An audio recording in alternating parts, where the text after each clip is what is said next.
You are holding a dead man's coat. Not because he's dead yet. He's upstairs right now eating breakfast off Wedgwood china, being served by 2 footmen who move so quietly he probably doesn't even notice them. He's alive. He's fine. He'll live another 30 years, dying at 82 in this same house, waited on by other servants who will also be holding his things while he doesn't notice them. The coat is yours to hold for the duration of breakfast. Then you'll hang it on a specific hook in the cloakroom off the main hall at a specific height, folded in a specific way that his valet showed you twice and will show you again if you get it wrong. That's your job this morning. Holding a coat. Welcome to New York City, 5th Avenue. The year is 1886, and right now, outside the tall windows of this house, horse manure is accumulating in the street at the rate of approximately 2.5 pounds per horse per hour. And there are 60,000 horses in this city, and the streets in the poorer neighbourhoods are rivers of brown filth, 6 inches deep in places, and 1,000 men are dying of cholera and typhoid and diseases with names that no one in this house has bothered to learn. And the tenements on the Lower East Side are packed so tightly with human bodies that people sleep in shifts because there isn't enough floor space for everyone to lie down at once. That's happening. All of that is happening right now, half a mile from where you're standing. But in here, the floors are white marble. In here, the smell is beeswax and fresh flowers and the faint trace of Mrs. Hargreaves's French perfume. In here, the only sounds are the distant silver on china from the breakfast room and your own heartbeat, and the soft, dead weight of the coat against your arms. That's what we're going to talk about tonight. Not the filth. Well, yes, the filth. But more specifically, how they made it disappear. How a city of 1.5 million people, most of them grinding themselves to nothing in factories and tenements and sewer tunnels, managed to produce one single street where none of that was visible, where you could spend your entire life in a brownstone on 5th Avenue and genuinely, honestly, never have to see a dying man smell a blocked sewer or hear a child cry from hunger. How they built the wall between the world and themselves, and what it cost, and who paid it. I make these history stories, and I genuinely cannot tell you whether you're listening to fall asleep, or because you can't sleep, or because you're the particular kind of person who finds the hidden machinery of old cities genuinely fascinating, which is a very specific affliction and also exactly my kind of people. So, subscribe if you want, get comfortable. Here we go. Your name is Thomas Callahan. You're 17 years old. You arrived in New York City 8 weeks ago from County Cork, Ireland, carrying a letter of introduction from the parish priest, $14 sewn into the lining of your coat, and a pair of feet blistered from the 6-mile walk to the port at Queenstown. You came through Castle Garden at the southern tip of Manhattan, not Ellis Island. Ellis Island doesn't open until 1892. Right now, the immigrants pour through a converted concert hall at the foot of Battery Park, a round building that started as a fort and became a theatre and is now a processing centre for the largest human migration in recorded history.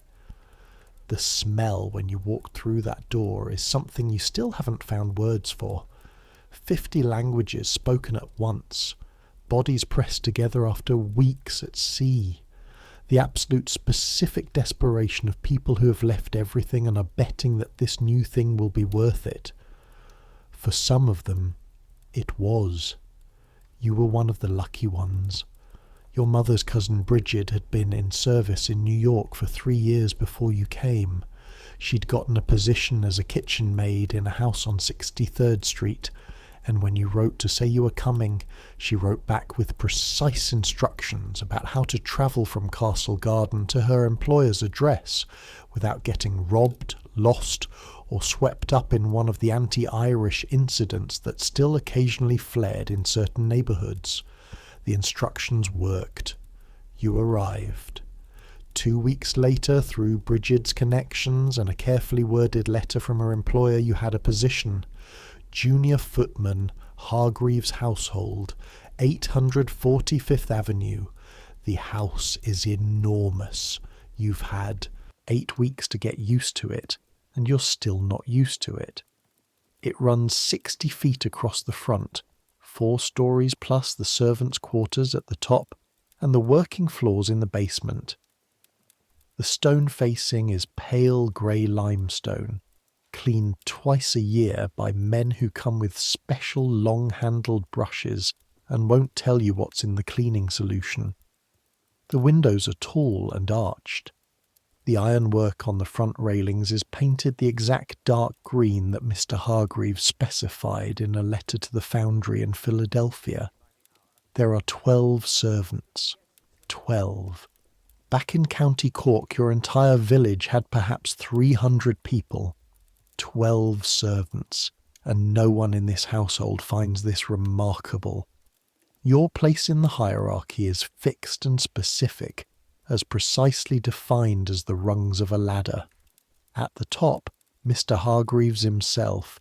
He made his money in railroads and is now engaged in the serious business of spending it on art, on horses, on the construction of a summer cottage in Newport that will eventually contain 49 rooms and be called, with a completely straight face, a cottage.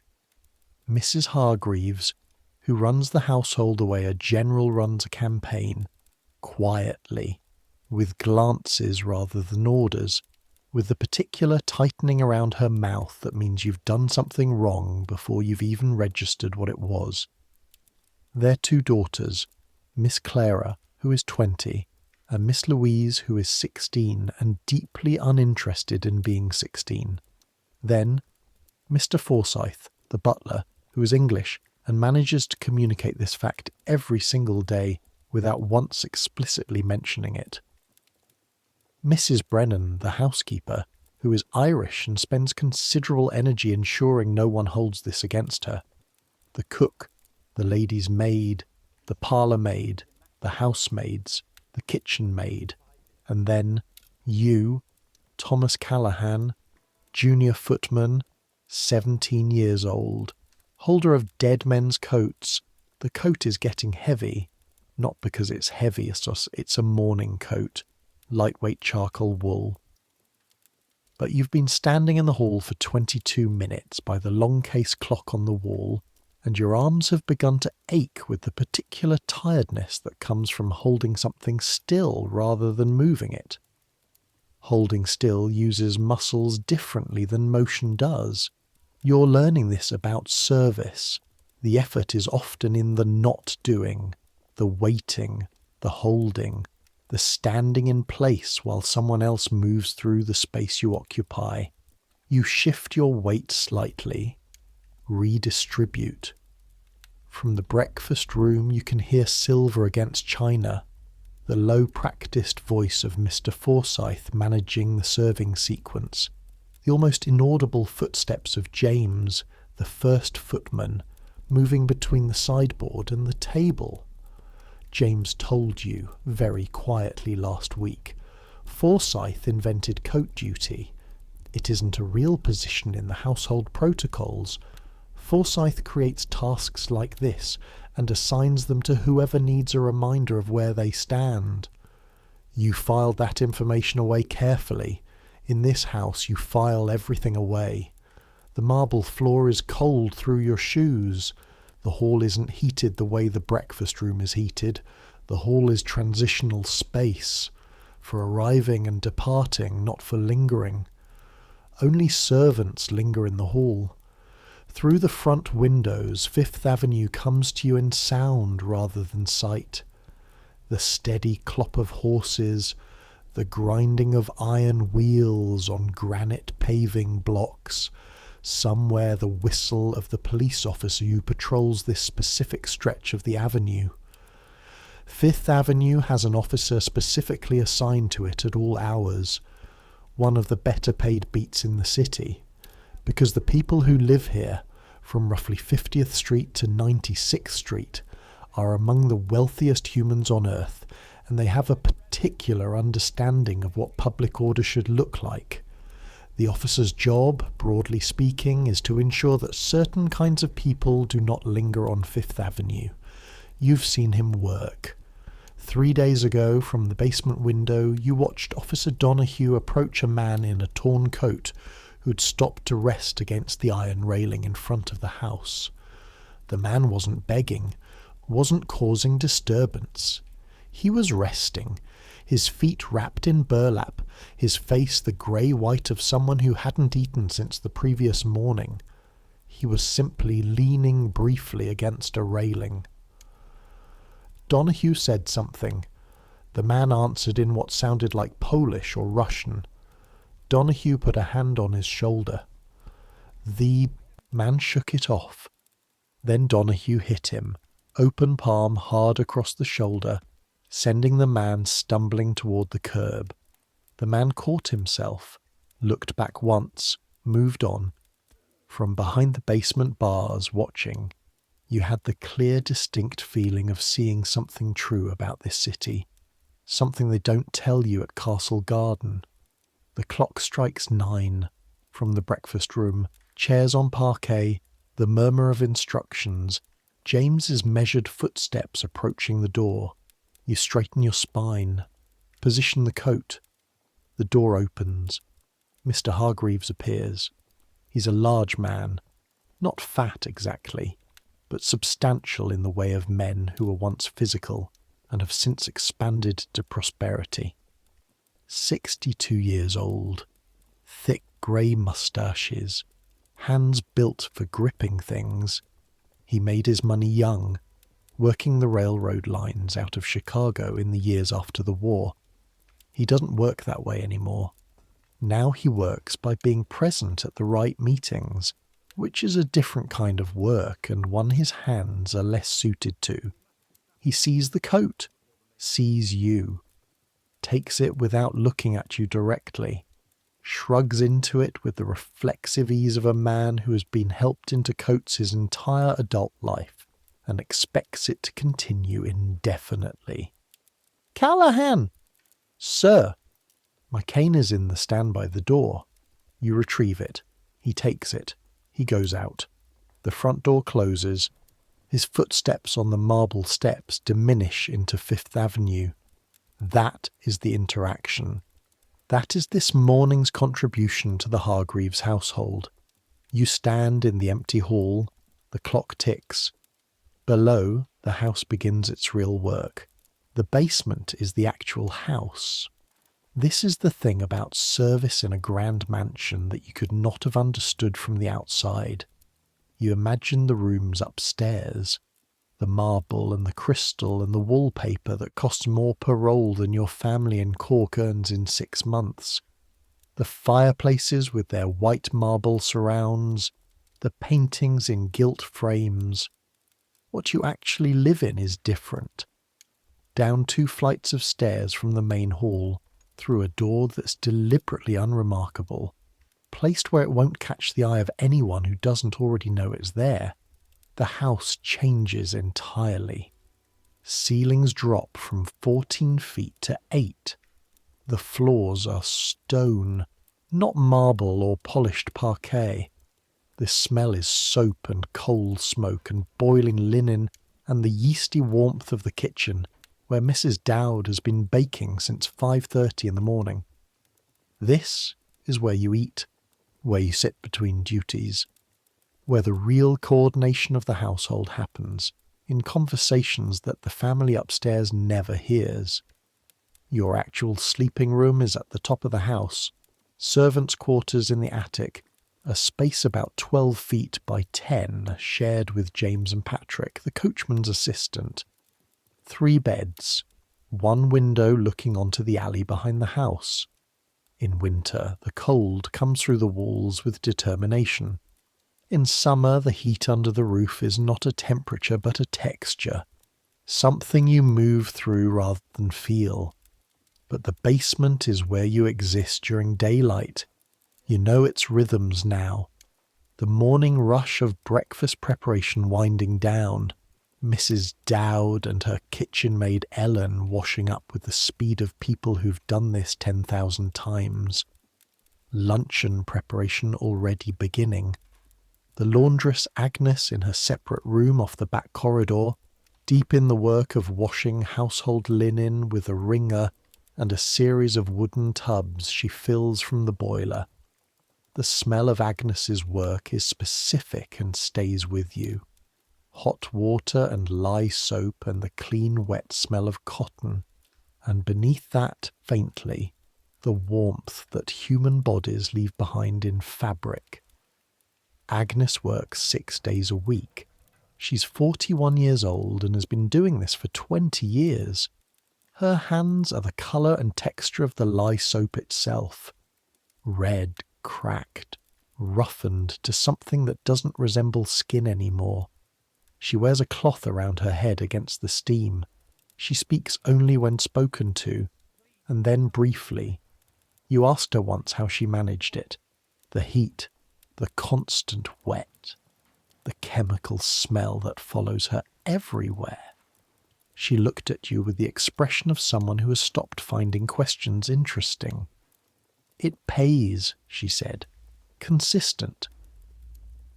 The thing about the basement is that everyone here knows exactly what they're doing and exactly why they're doing it. And the why has nothing to do with loyalty or service or the romance of a grand house. It has to do with money, consistent money, which is rarer and more valuable than it sounds. Outside this house, consistent money is not guaranteed. You know this because you came from outside this house, and before you got this position, you had nothing consistent about your situation whatsoever. The basement smells of work and proximity. Upstairs smells of its opposite. Forsyth finds you in the servants' hall, eating the cold toast and slightly scorched coffee that constitutes your breakfast. Callahan, you stand. This is the reflex you've built in 8 weeks. When Forsyth enters a room, you stand. Not for Mrs. Hargreaves, not for the daughters, for Forsyth. There's a delivery to collect from an importer on Canal Street. He looks at you with the expression reserved for tasks beneath his own dignity, to assign to anyone above your level. The address is on the card. Take the 3rd Avenue L to Canal. Return the same way. Don't linger.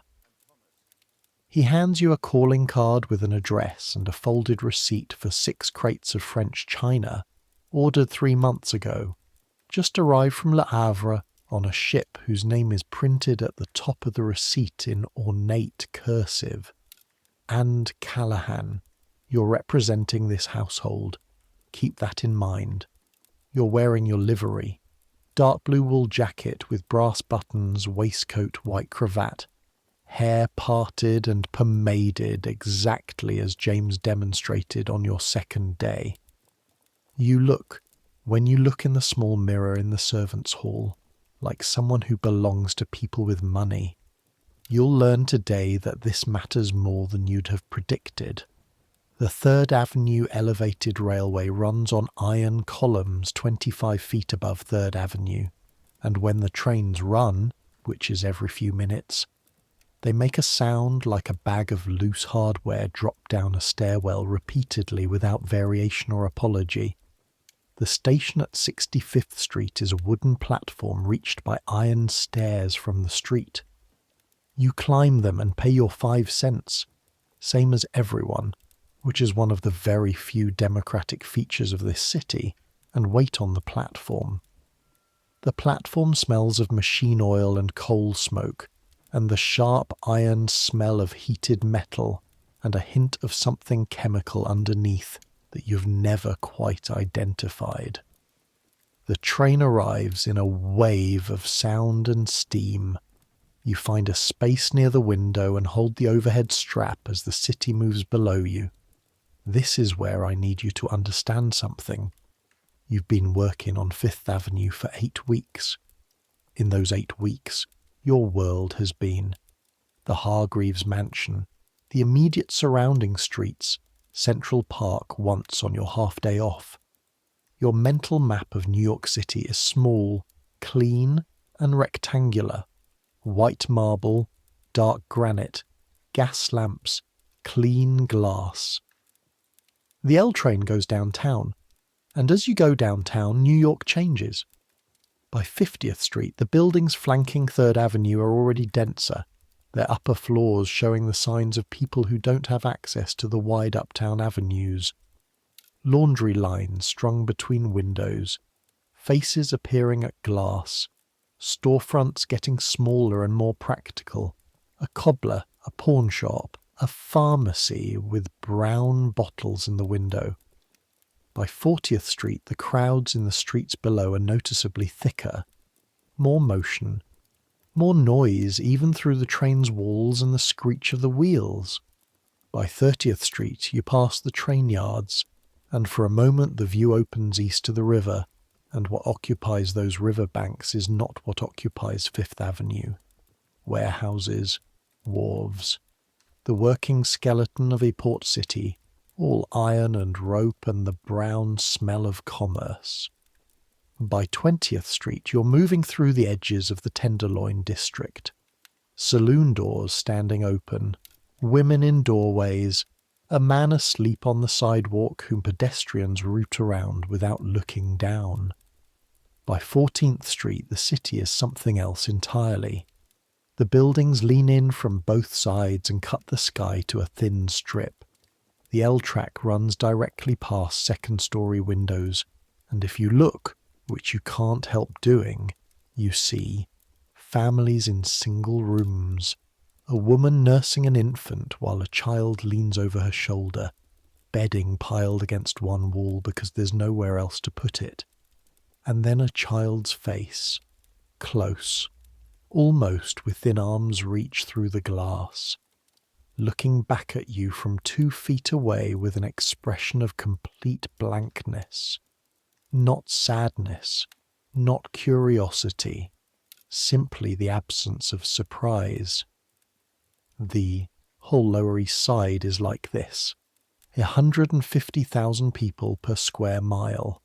Not a number invented for effect. The actual population density of certain blocks in Lower Manhattan in the 1880s. Modern Manhattan, at its densest, runs perhaps 100,000 per square mile. This is 50% higher than that in 1886. And the reason you can fit 150,000 people into a square mile is the tenement. You can see them from the L, long narrow buildings pressed together, 5 and 6 stories, their facades broken by rows of small windows. Some have fire escapes, a relatively recent addition, mandated after a series of fires in the 1870s killed dozens of people who had no exit. Inside those buildings, you haven't been inside one yet, but you've heard it from other servants, from Bridget, from men on the street who'll talk if you buy them a coffee. A family of 6 occupies 2 rooms. Sometimes 3 families share 2 rooms. The tenements have interior rooms with no windows at all, no light, no air circulation, that rent for $2 a month, because $2 a month is what some people can manage and darkness is better than the street. The smell of the Lower East Side comes through the train windows even when they're closed. It isn't the smell of filth exactly, or not only that, it's the smell of density. Cooking, garlic and cabbage and frying fat and spices you can't name.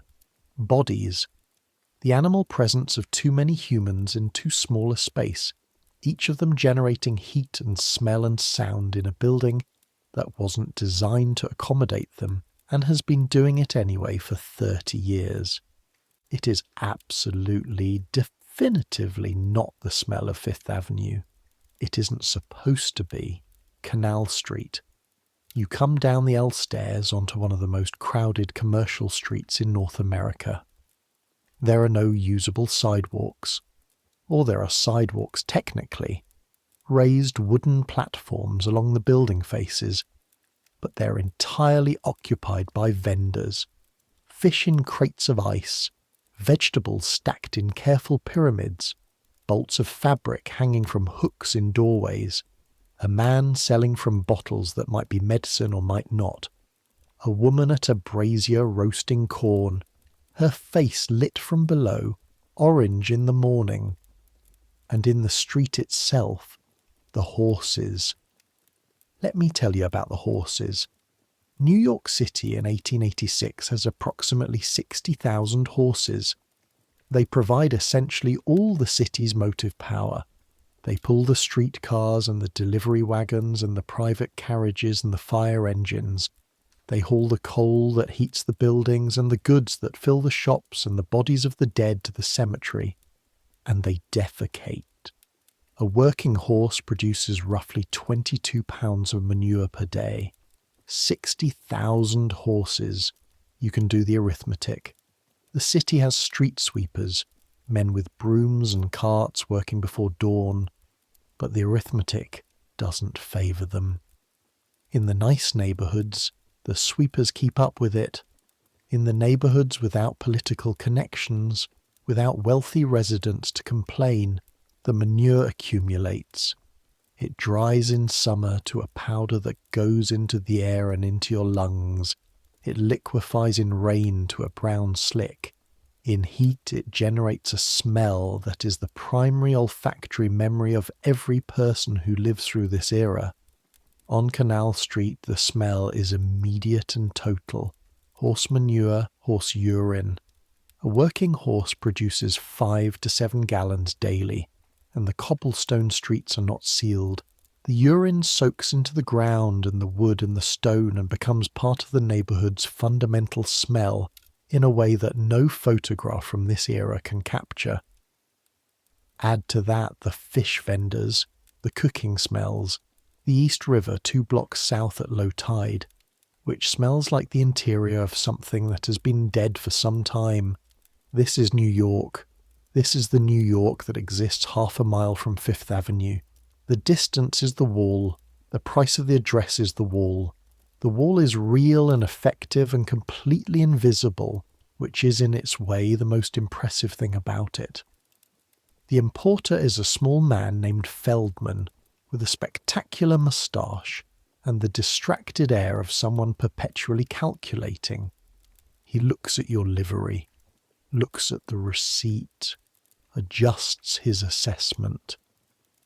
Hargreaves, 6 crates. They're in the back.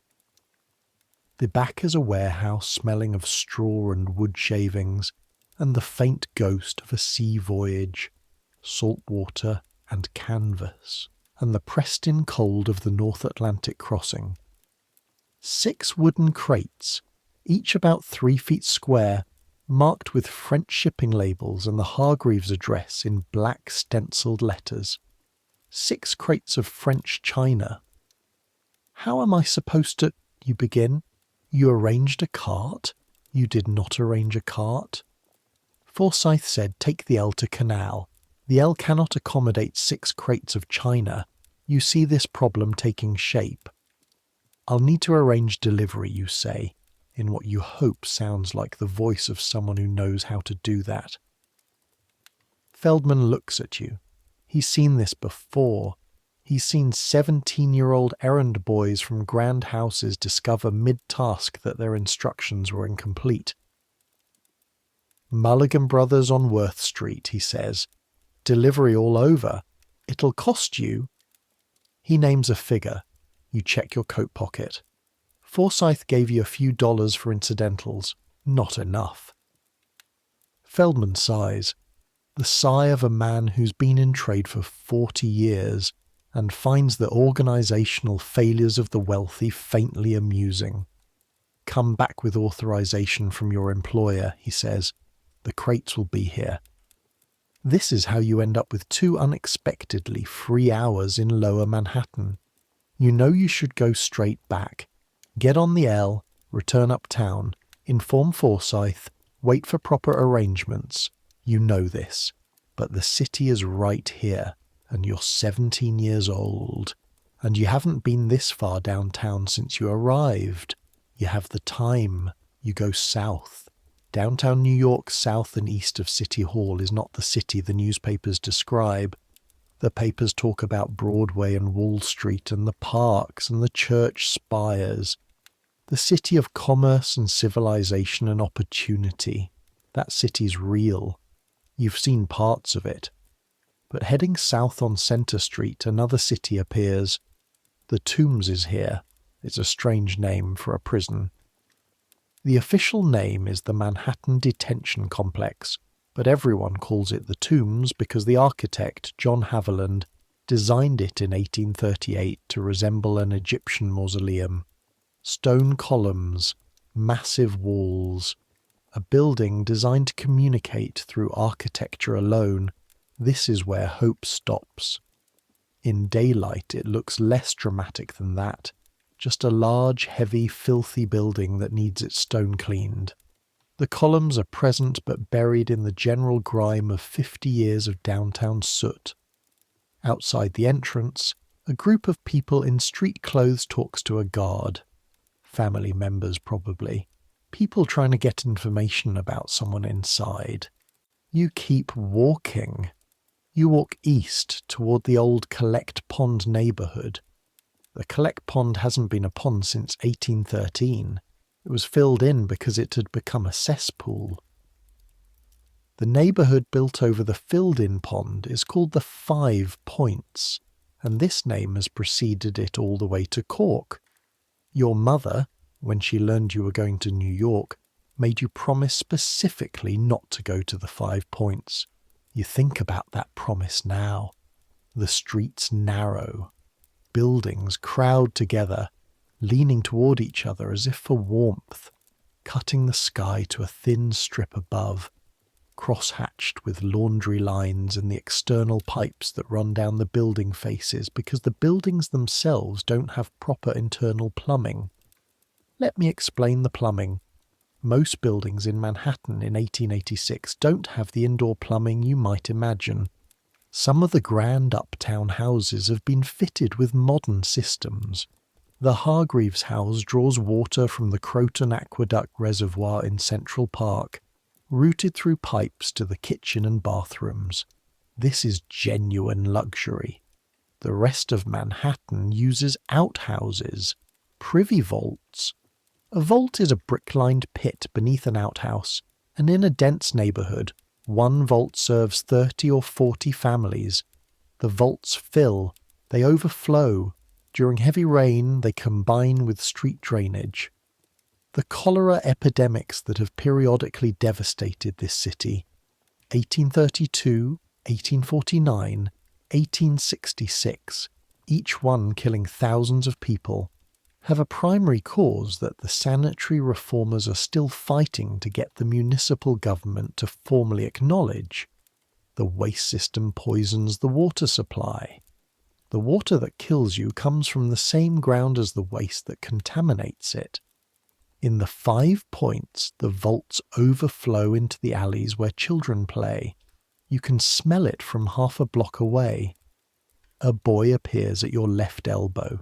He's about 12, wearing a coat 2 sizes too large, carrying newspapers under one arm. His face belongs to someone significantly older. Extra! Extra! The words come out of him as reflex, barely any conviction behind them. What's the news, you ask? He looks at your livery. The brass buttons. Does a quick calculation. Man fell off the new elevated construction on 2nd Avenue. 3 with him. Paper says 2 dead. How much? 2 cents. You buy a paper. He takes the coins and disappears into the crowd with the speed of someone who has been practicing disappearing since he was old enough to walk. The newspaper is the New York World. Pulitzer's paper. 3 weeks after Pulitzer changed the format, bigger headlines, more illustrations, stories written for people who are exhausted and have 10 minutes, not for people who have all morning. The world sells 300,000 copies a day. The Tribune and the Times find this vulgar. They sell considerably fewer copies. You fold the paper under your arm and keep walking. Here is what the 5 points actually looks like in 1886. It's not the screaming hellhole that earlier visitors described. The worst of it, the Cowbay tenements, the underground taverns, the violence that made the 5 points internationally notorious in the 1840s, has been partially cleared away by civic improvement projects. There's a park now where the worst block stood. It's called Paradise Square, which is either optimistic or ironic depending on how you feel about naming conventions. What remains is a neighbourhood, a poor neighbourhood, crowded and loud and smelling of everything that crowded poor neighbourhoods smell of, but a neighbourhood with its own rhythms. Women shopping from pushcart vendors, children running errands, men outside saloons conducting the kinds of conversations that happen outside saloons in every era. But you notice things. You notice the shoes, or the absence of them. Children in bare feet on cobblestones that can't be comfortable against skin. Adults in shoes held together by twine and will, the way poverty always shows itself in feet first. You notice the faces, not the expressions, not what you might expect, not sustained misery or desperation. The expressions are the normal range: boredom, irritation, laughter, concentration. But beneath the expressions, a constant peripheral awareness, a calculation running in the background about contingency, about what might change, about where the margin is. People who have more than this don't carry that calculation in their faces. They can afford to look forward instead of sideways. You pass a woman sitting on the front steps of a tenement, nursing an infant, 2 other children beside her.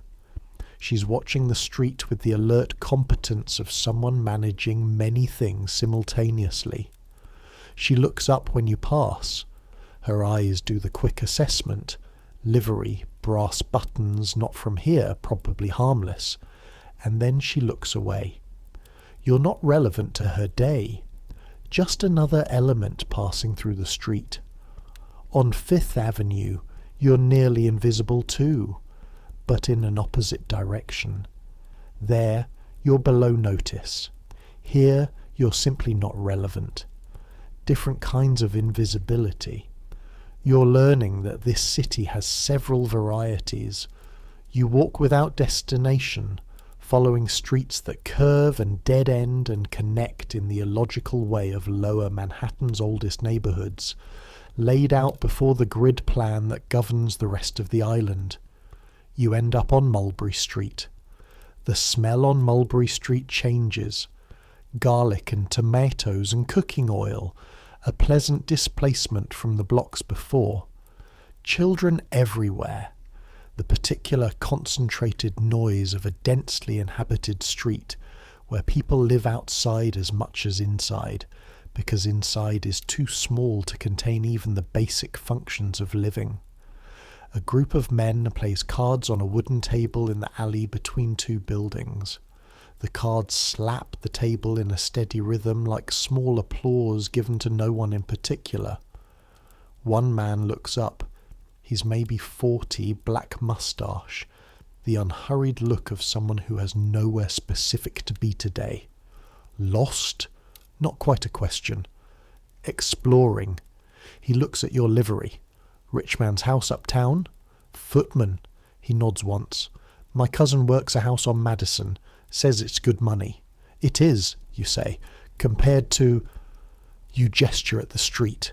Stop yourself. He doesn't seem offended. To most things, he finishes for you. Yeah. He goes back to his cards. You find the dead house by accident. You didn't. No, it was called the Dead House when you rounded the corner and saw the iron gates. You thought it was some type of government building. The sign, when you got close enough to read it, said, Bellevue Hospital Morgue. Bellevue Hospital occupies a stretch of First Avenue at 26th Street, along the East River. It's been here in various forms since the 18th century. New York's first public hospital, which started as a poorhouse with a room for the sick and has grown into something much larger and more morally complicated.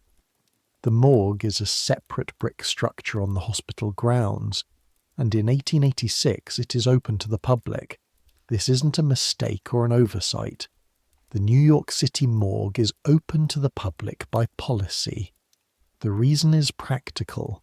This is how they identify unclaimed dead. Before photography's widespread, before any real system of record-keeping exists for poor and immigrant New Yorkers, the only way to connect a dead person to their living family is to let people come and look. Every day, people come. Some come looking for missing family. Some come to see what death looks like in this city, which is a thing some people need to see. Some come, and this is harder to explain but widely documented, simply because they can. The bodies are laid out on slabs, visible through glass windows. You stand outside the gate. You could leave. You should probably leave. You have no reason to be here and several reasons not to be. But you're 17 years old, and curiosity is more powerful than sense at 17. You go in. The dead house smells of carbolic acid, and of what the carbolic acid was put there to cover. It's a low brick building with a series of rooms visible through large plate glass windows. There are perhaps 8 visitors inside at this moment. Living visitors, standing before the glass with the focused, contained expressions of people conducting a specific search. You approach a window. On the slab inside, 2 men and a woman, covered to the chest with cloth, faces visible. The nearest man is perhaps 35. His face has the particular greyish pallor that death gives to skin, not exactly a colour, more the absence of one. His expression is what stays with you. Not peaceful, which is the word you'd have expected. Not anything dramatic. Simply vacant. The way a house looks when no one has been inside it for a long time. His hands, where they rest at his sides, are the hands of someone who worked with them. The calluses visible even through the glass. Thick along the base of the fingers. The skin roughened and split at the knuckles. Nobody comes to claim him today, at least not while you're watching. You look at the other visitors. The woman nearest you is holding a piece of cloth, a jacket perhaps, some piece of clothing. She's comparing it to the clothing on the woman on the third slab. The garments don't match. You see her shoulders drop slightly when she registers this. Then she straightens, turns, moves back toward the entrance, still looking for whoever she's looking for. You stay perhaps 5 minutes. 5 minutes is enough. Outside, the air feels sharp by comparison, even though you're 50 feet from the East River at low tide, which smells like things you'd rather not inventory. You lean against the iron fence and breathe. Here is what goes through your head. 3 blocks north of here is Bellevue Hospital proper, where the public patients, the ones who can't afford private physicians, which is the majority of this city, come to be treated. The wards have 300 beds and routinely hold twice that number. The conditions are better than they were, but not by the margin the reformers want. 3 blocks south, on the riverbank, is one of the city's slaughterhouses. On southerly winds, you know where you are. 2 miles north, past the genteel streets of Gramercy Park and Murray Hill, is Madison Square and the beginning of the prosperous neighbourhoods. 6 miles north is Fifth Avenue, and the Hargreaves house and the marble floors and the French china waiting in its crates on Canal Street. In between, everything you've seen today. This is how the city works, not by hiding the bad parts. The dead house is open to the public. The tenements are visible from the L. The horses are present on every street. The poverty is not hidden. It's everywhere, constituting the actual daily texture of this city for the majority of its inhabitants. What is hidden, or managed or carefully arranged, is the wealthy's encounter with it. The wall between Fifth Avenue and the rest of New York is not made of stone. It's made of distance and price, and the specific logistical arrangements that ensure certain things occur out of the field of vision of certain people. A man found dead on the street in the East 20s does not appear on Fifth Avenue. A family of 12 in 2 rooms on the Lower East Side does not enter the lobbies of Madison Avenue. The smells of this city, the sounds of this city, the faces of this city do not, in any reliable way, penetrate the marble halls of the houses built by people who've worked very hard to ensure they don't. The wall is made of money. It's as simple and as complicated as that. You need to go back. The church clock says just past noon. Forsyth has expectations. You take the L uptown. Going up, watching the same streets in reverse. Something is different. Going downtown this morning, you watch the city deteriorate. Denser, older, poorer, louder. Coming uptown now, you watch it recover. The streets widen, the buildings get newer, the faces change. The air, at least your perception of the air, improves. By 50th Street, you're back in the world where someone has cleaned the street before the residents wake, where the manure is removed from in front of the better addresses before breakfast, where the bodies found in the night are identified and claimed because the people who die here have families with enough stability to know when someone is missing. The L station at 65th Street. Iron stairs. Walk east of Fifth Avenue, down the steps at the service entrance below street level, into the basement corridor. The smell of the Hargreaves house arrives before you open the door. Beeswax and cooking and clean laundry, the specific scent of a maintained household. An absence of smells as much as anything. The absence of the Canal Street fish and the manure and the carbolic acid and the density of the Lower East Side. Mrs. Brennan is in the corridor. Forsyth's looking for you, she says. The China problem is resolved. Forsyth is displeased in the compressed economical way of a man who considers visible anger a loss of dignity.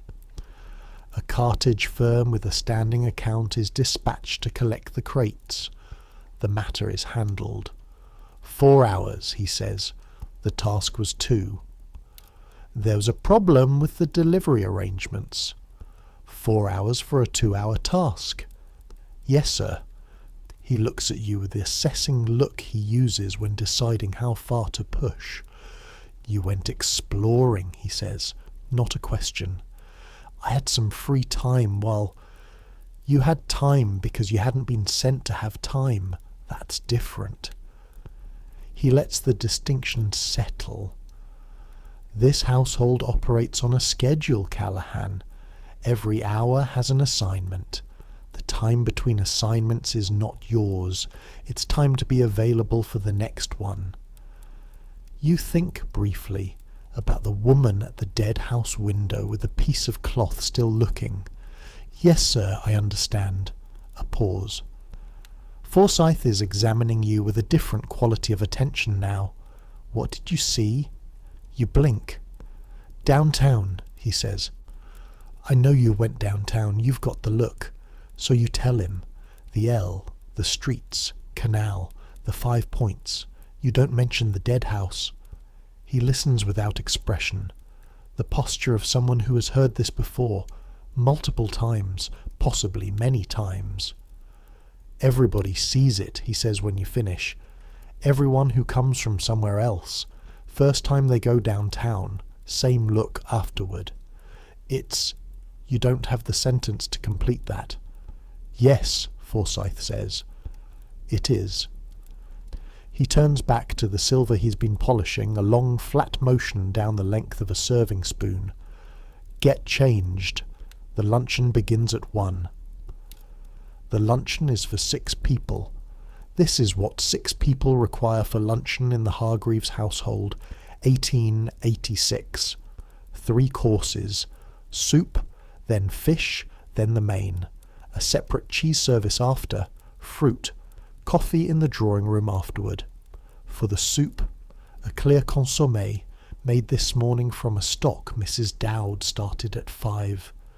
The stock required bones. Yesterday's chicken bones, saved and broken and simmered for hours in water, with vegetables and peppercorns and a bundle of herbs tied together with kitchen string. The resulting liquid, strained and clarified with egg whites and strained again through muslin, is now a transparent golden liquid that smells of concentrated warmth. For the fish, a poached sole in cream sauce. The sole's delivered this morning from the fishmonger on Madison Avenue, who supplies only the better houses and is paid accordingly. For the main, roasted lamb with mint jelly and vegetables. The table has been laid since 11, 6 place settings, each one involving a dinner plate, a soup bowl, a fish fork, a dinner knife, a fish knife, 2 spoons, 3 glasses at varying heights, and a napkin folded into a shape that requires practice to achieve and is discarded in about 30 seconds by the person sitting down. James and you serve. Mr. Forsyth oversees. The family, Mr. and Mrs. Hargreaves, Miss Clara, and 3 guests whose names you've been given but have already confused, enter the dining room at 1:15. They sit. You and James move between the kitchen and the dining room, carrying the courses up from Mrs. Dowd and setting them before the seated figures with the combination of speed and invisibility that Forsyth has been trying to engineer from you for 8 weeks. You're supposed to be invisible. This is the word they actually use. Invisible. The ideal footman moves through the dining room as though the service happens by itself, plates appearing and disappearing without visible human agency, glasses refilling through a kind of ambient domestic magic. You're not supposed to be seen seeing things. You're not supposed to show that you're listening to conversations. You're not supposed to exist as a person with a presence in this room. You manage it mostly. The training takes. Your hands move without thought now. The angle of the serving dish, the placement of the plate, the step back and the weight.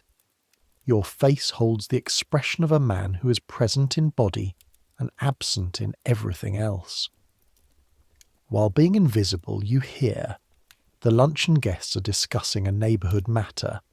A family 2 blocks north on the avenue, the family name is mentioned but you don't catch it, has apparently employed a contractor who arrives at 7 in the morning and works with visible labourers whose presence on Fifth Avenue is considered problematic. The noise alone, says one of the guests, a woman in dark green silk with an expression like the edge of something sharp.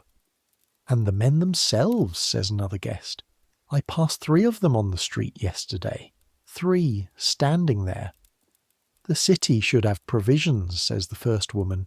Other cities do. I've written to the alderman.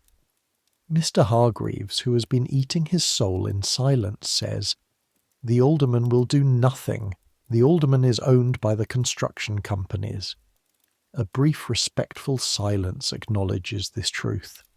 The thing is, says Mrs. Hargreaves, and her voice has the precise measured quality of someone who has thought about this. The thing is that the presence itself is the problem. Not the work, which must of course be done, but the visibility. It should be managed. You carry the empty fish plates to the dumbwaiter in the corner. The thing is that the presence itself is the problem. You ride the dumbwaiter down to the kitchen. Mrs. Dowd is plating the lamb. Her movements efficient and practiced, not looking at you. You carry the lamb back up. You serve. You step back. You're invisible, and you are listening. After the luncheon, in the brief interval between clearing the table and beginning the preparation for the afternoon's household work, you find yourself in the servants' hall with Bridget. She comes once a week. Every Thursday, which is today, is her half-day off, and she spends it here with you because you're the only family she has in the country, and because the distance between her household on 63rd Street and yours on Fifth Avenue is walkable. Bridget is 23. She's been in New York 3 years, which makes her approximately 3 years more expert in this city than you are. She knows things. She has the practiced quality of someone who has made her peace with the gap between expectation and reality, and is living competently in the result. "You've got that look again," she says. She's eaten a piece of bread from the kitchen, which Mrs. Dowd permits on Thursdays when Bridget visits. "What look?" "The one where you've seen something and you're not sure what to do with it." She breaks the bread. "Where'd you go today?" you tell her. "Canal Street, the 5 Points, the dead house." She's quiet for a moment. The sounds of the kitchen reach them round the corner, the clatter of pots, Mrs. Dowd's voice directing Ellen about something. "You know what I did," Bridget says, "my first month here? I asked Mrs. Hargreaves, my Mrs. Hargreaves, not yours. I asked her about the poor people I'd seen near the waterfront. What would happen to them? Whether the city helped them. What did she say?" Bridget looks at you with the expression of someone who has since resolved her feelings about the answer. She said she believed there were charitable organisations that addressed such matters, and she said it exactly like that. Addressed such matters. And then she asked me to press her afternoon dress. You sit with that for a moment. "She's not wrong," Bridget says. "There are charitable organisations. There are dozens of them. The Association for Improving the Condition of the Poor, the Society for the Prevention of Pauperism, the 5 Points Mission. They do real work. They feed people. They run schools. They try. But there are about 1 million people in this city who need help, and about enough charitable capacity to help maybe 100,000 of them on a good day." She finishes the bread. "The rest of them are on their own." She brushes the crumbs from her hands, stands up. "The trick," she says, and this is Bridget at her most useful, distilling 3 years of experience into a sentence. "The trick is to understand that the people upstairs aren't villains. They're not plotting. They just have a very efficient system for not knowing what they don't want to know. And part of your job when you work in their houses is to help them not know it." She gives you a look that is complicated and direct at the same time. The coat you held this morning, the food you carried at luncheon, the invisible footman who makes the house run, all of that is part of the system. You understand? "I understand," you say. "Good," she says. "Now, what's actually available to eat down here? I'm starving."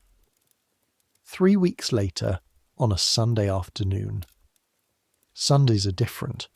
The law says no commerce on the Lord's Day, and Mr. Forsyth takes this seriously. The shop fronts on Fifth Avenue are closed. The street is quiet in a way it isn't on any other morning. The delivery wagons absent. The clamour of the working week suspended. The family goes to services at St. Patrick's Cathedral on Fifth Avenue at 50th Street. The cathedral was completed only 7 years ago.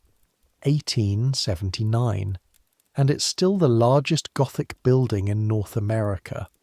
You've walked past it on errands. The stone is white from a quarry in Massachusetts, and on the right morning light it almost appears to glow, the way stone buildings sometimes do when there's a particular quality of early sun at a low angle. The spires rise higher than anything around them in this part of the avenue. If you stand at 48th Street and look north, the cathedral fills the sky. You're supposed to attend services yourself. It's part of the arrangement. Moral instruction for domestic staff is part of what respectable households provide. Forsyth asks about it afterward but doesn't check. This Sunday, you don't go to the cathedral. Instead, at 11 in the morning you meet James at the corner of 60th Street and walk east toward the river. James has been in New York for 4 years. He's from Lancashire, 22 years old, with the contained confidence of someone who has survived his first years in a new country and sorted himself into competence. He knows the city the way people know cities when they've navigated them on foot for years, intimately, practically, in terms of routes and durations and what to avoid and what to walk toward. "You haven't seen the island yet," James said yesterday. "What island?" "Blackwell's Island, in the river." He looked at you with the expression of someone preparing to show you something important. Everyone who works in service for long enough ends up going eventually. You want to understand this city. That's where you start. Blackwell's Island. It's a thin strip of land in the East River, about 2 miles long, running roughly parallel to the shore of Manhattan from 49th Street to 87th Street. You can see it from certain windows of the Hargreaves house, actually. A sliver of green in the river, with the tops of brick buildings visible above the tree line. You've never thought much about it. The ferry to Blackwell's Island leaves from a dock at the foot of 71st Street. The crossing is short. Maybe 300 yards of water, the East River brown and choppy in the November light. The ferry carries you, James, 4 other Sunday visitors, and a guard. The guard is there because Blackwell's Island is not a park. It is the city's holding facility for everything it doesn't want on the mainland. On Blackwell's Island in 1886 you will find 2 penitentiaries, a workhouse, a charity hospital for the destitute poor, an almshouse for the indigent elderly, a smallpox hospital, and a lunatic asylum. The lunatic asylum. The New York City Lunatic Asylum opened in 1839. The building is an octagon, an unusual shape for an institution, derived from a belief popular in that era that the octagonal form is naturally calming and morally elevating. The theory didn't age as well as the building. In 1887, only a year from now, a young reporter named Nellie Bly will fake insanity to get herself committed to this asylum. She'll spend 10 days inside, and the article she writes afterward will change things. The conditions she describes, the cold baths used as punishment, the patients tied together with rope and made to walk in circles for hours, the staff who beat people who couldn't explain what was happening to them, will cause enough public outrage that genuine reforms begin. But it's 1886 now, and Nellie Bly hasn't gone in yet, and the reforms haven't happened. You don't get inside the asylum. Visitors aren't admitted to the patient areas. But you can see the building from the island's central path, the octagonal outline visible through the trees, and you can hear, or you think you can hear, or maybe you're imagining it, a faint sustained sound from behind the walls that might be voices, or might be the wind off the river, or might be something else entirely. James doesn't comment on the sound. You don't ask him about it. You walk the path that runs the length of the island. The workhouse is to the south. This is where petty criminals serve short sentences doing exactly what the name suggests. Working. They break stone. They make rope. They sew. The products of their labour go to the city's construction projects or to the charity institutions also housed on this island. A closed economic loop where the incarcerated poor make things consumed by the destitute poor, who are too old or ill to be incarcerated. The guard from the ferry has joined a group of colleagues near the workhouse entrance and is not paying attention to you. James walks with his hands in his coat pockets, his eyes moving across the buildings and the grounds, with the expression of someone who has been here before and is seeing it in terms of what it means, rather than what it looks like. First time I came here, James says, I thought it was a kind of hospital. The way they describe it, the island of charitable institutions, the city caring for its unfortunates. He pauses at a point where the path gives a view across the water toward Manhattan, the city's skyline visible in the distance, the spire of Trinity Church and the masts of ships in the harbour. Took me a while to understand what it actually is. What is it? He's quiet for a moment, watching a barge move upriver. It's the city's answer to the question of what to do with people who are inconvenient, he says. Not dangerous exactly, not criminal, most of them. Just inconvenient. Poor and sick and old and confused and unable to take care of themselves and unable to pay someone else to take care of them. So the city collects them and puts them here. He gestures at the island. Out of sight. He looks at you. The people in the almshouse. The old ones. Most of them work their whole lives. Dock workers, servants, laundresses, factory workers. They worked until they couldn't, and when they couldn't, there was nothing. No pension, no family with money to help. Nothing. He starts walking again. So they ended up here. You walk with him, thinking about Agnes in the basement of the Hargreaves house. Her red hands, her 41 years, her consistent pay. What happens to servants, you ask, when they can't work any more? James gives you a look that is honest and not unkind. Depends on the household, he says. Some families do right by long-serving staff. There are stories of generous settlements, of continued housing in some capacity. I've heard of it happening, but mostly, James says, they go on the street, or they come here. He nods at the Sus almshouse building. Or they find family who'll take them in, or they find something else entirely. He doesn't say what something else entirely means. You walk on in silence.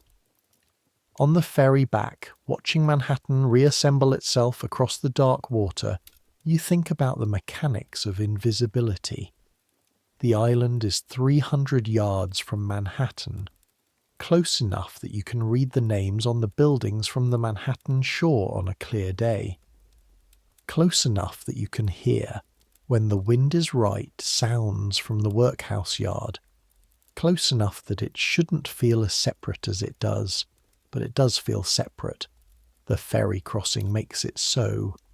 The deliberate act of getting on a boat, of crossing water, of entering a different jurisdiction with its own rules and its own guards and its own logic.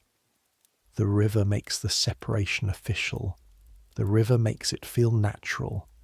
Without the river, the almshouse would be a building on 2nd Avenue. The lunatic asylum would be on 75th Street. The workhouse would be in a neighbourhood. With the river, they're somewhere else. They're not part of the city you think of when you think of this city. They're somewhere else. And the city can go about its business without feeling their presence. That's the point. That's been the point since 1839, when they first sent the inconvenient people to the island. You get off the ferry, walk back up First Avenue toward the Hargreaves house, pass Officer Donahue on his Fifth Avenue beat, who nods at your livery. You nod back. You go in through the service entrance. The weeks turn into months. The months develop their rhythms, their predictabilities, their specific weights and textures. You learn things that cannot be taught in advance. You learn, for instance, the specific quality of silence that means Mrs. Hargreaves is displeased. A silence with a different texture than ordinary silence, a silence that has direction and intent. You learn to detect it 2 rooms away. You learn the way the house changes when guests are expected for dinner.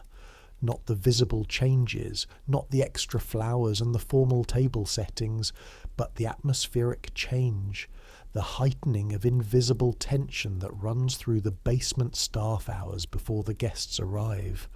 Mrs. Dowd's voice going quieter and more precise. Agnes ironing with a particular concentration. The kitchen becoming a place where you don't speak unless spoken to, even more than usual. You learn the difference between Mr. Hargreaves's good days and his difficult ones. His good days, he barely notices you. His difficult ones, he notices everything. The angle of the curtains, the temperature of the soup, the exact position of his morning newspaper. His difficult days are harder to be invisible on. You learn the household schedule well enough that you can predict it several days in advance. Tuesday, Mrs. Hargreaves receives callers in the afternoon drawing room. Friday, Mr. Hargreaves dines at his club and comes home at an hour that varies in ways that have no pattern. Saturday, the most demanding day, when the household cleaning reaches its weekly peak and every surface is addressed by someone. And Sunday. Sunday is still different. You go back to the island once more, alone this time on a Sunday in December. The river has a different quality in winter, more serious somehow, less forgiving. The water is slate grey and moves with a purposeful heaviness, the current visible in the shapes it makes against the ferry pilings. There's a woman on the ferry. She's perhaps 60, dressed in the good but worn clothes of someone who was once better off. The coat still well cut but several years old, the hat clean but not new. She's carrying a basket covered with a cloth. You sit across from her on the ferry bench. After a moment she looks at you. The livery registers. She adjusts her expression slightly. "First time going over?" she asks. "Second," you say. She nods. "Visiting someone?" "No, just..." You gesture vaguely. She nods again, with the understanding of someone who has heard this non-answer before. "My husband is in the almshouse," she says. It comes out without preamble, the practiced way of saying something you've said many times and have stopped trying to build up to. 40 years he worked the docks, then his back went, 3 years ago. We'd saved something. Not much, but something, and when that was gone... She doesn't finish the sentence. "He's well, at least," she says. They feed them properly. He's not cold. He has his wits about him still, which is more than you can say for some. You look at her hands on the covered basket, the hands of someone who has worked for a long time, the knuckles prominent, the fingers slightly bent. "What's in the basket?" you ask. She looks at it, almost smiles. "He likes mince pies," she says. "They don't make them there, or they didn't last year. I'm not sure about this year, so I make them." She makes the mince pies at home, wherever home is, in whatever kitchen she has access to. She wraps them in the cloth in the basket. She rides the ferry across the 300 yards of grey December river. She gives them to the man who worked the docks for 40 years. Then she rides back, and next Sunday she'll do it again. You ride the rest of the way in silence. December brings the social season. For the Hargreaves household, and for the 24 grandest households on Fifth Avenue, the social season is a period of approximately 6 weeks in which the business of maintaining position, which is to say, the business of ensuring that the right people know you still occupy the right level of this city's social architecture, is conducted through a series of dinners, at-homes, balls, and the careful orchestration of invitations given and received. The work this generates downstairs is extraordinary. The formal dinner that the Hargreaves host in the second week of December is for 22 people. 22 people in this context means a menu of 8 courses, oysters, then soup, then fish, then a sorbet to clear the palate, then the main course, then a game course, then salad, then dessert. Each course served on its specific china.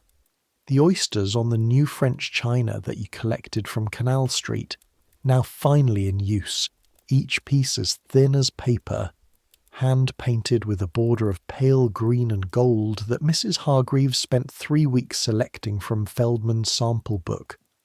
It means flowers ordered from the florist on Madison Avenue, white roses and lily of the valley and greenery arranged in silver epergnes down the length of the table. The flowers are changed the morning of the dinner to ensure absolute freshness, and the morning delivery fills the house temporarily with their smell, sweet and slightly vegetal, before it settles into the background scent of the rooms. It means the dining room table extended to its full length, 14 feet of polished mahogany, bright as a mirror, set with silver and crystal that takes James and you the entire afternoon to arrange precisely.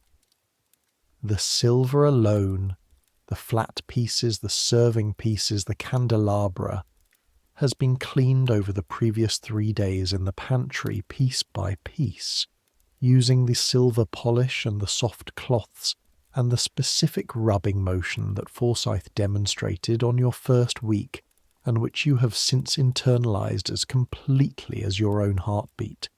And it means you and James, in full formal livery, moving through the dining room with the trained invisibility of people who have been practicing not existing. The guests begin arriving at 8. You stand in the hall to receive coats and hats. This is real this time, not invented by Forsyth, but the actual function. 22 guests produce 22 outer coats, 22 hats or bonnets, and in several cases gloves and wraps and additional articles that you accept and convey to the cloakroom with the practiced efficiency of a baggage handler who's been instructed to look like something more elegant. The guests move through the hall toward the drawing room. They are dressed, there is no other word for it, extraordinarily. The women in silk and velvet in the fashions of 1886, which involve substantial amounts of fabric behind and above the waist, the bustle at its peak, jewels at throats and ears and wrists, the men in formal black-white tie, the severity of the colour set off by the silk of their lapels and the precision of their cuffs. They are beautiful in the manner of things that have been very expensive for a very long time. Among them, a judge and his wife, 2 senators' wives without their senators, a railroad man from Chicago, whose fortune makes Mr. Hargreaves's look modest, a woman whose family name appears on 3 different Manhattan streets, and 2 buildings, and a young man with a thin moustache, and the particular quality of self-possession that comes from never having had to convince anyone to take him seriously. You take their coats, you don't exist. Downstairs, the dinner is happening. The dinner is simultaneously theatre. Not theatre in the sense of performance for its own sake, though that's part of it. Theatre in the sense of a constructed event, with a purpose more specific than enjoyment, the purpose of maintaining, confirming and negotiating status.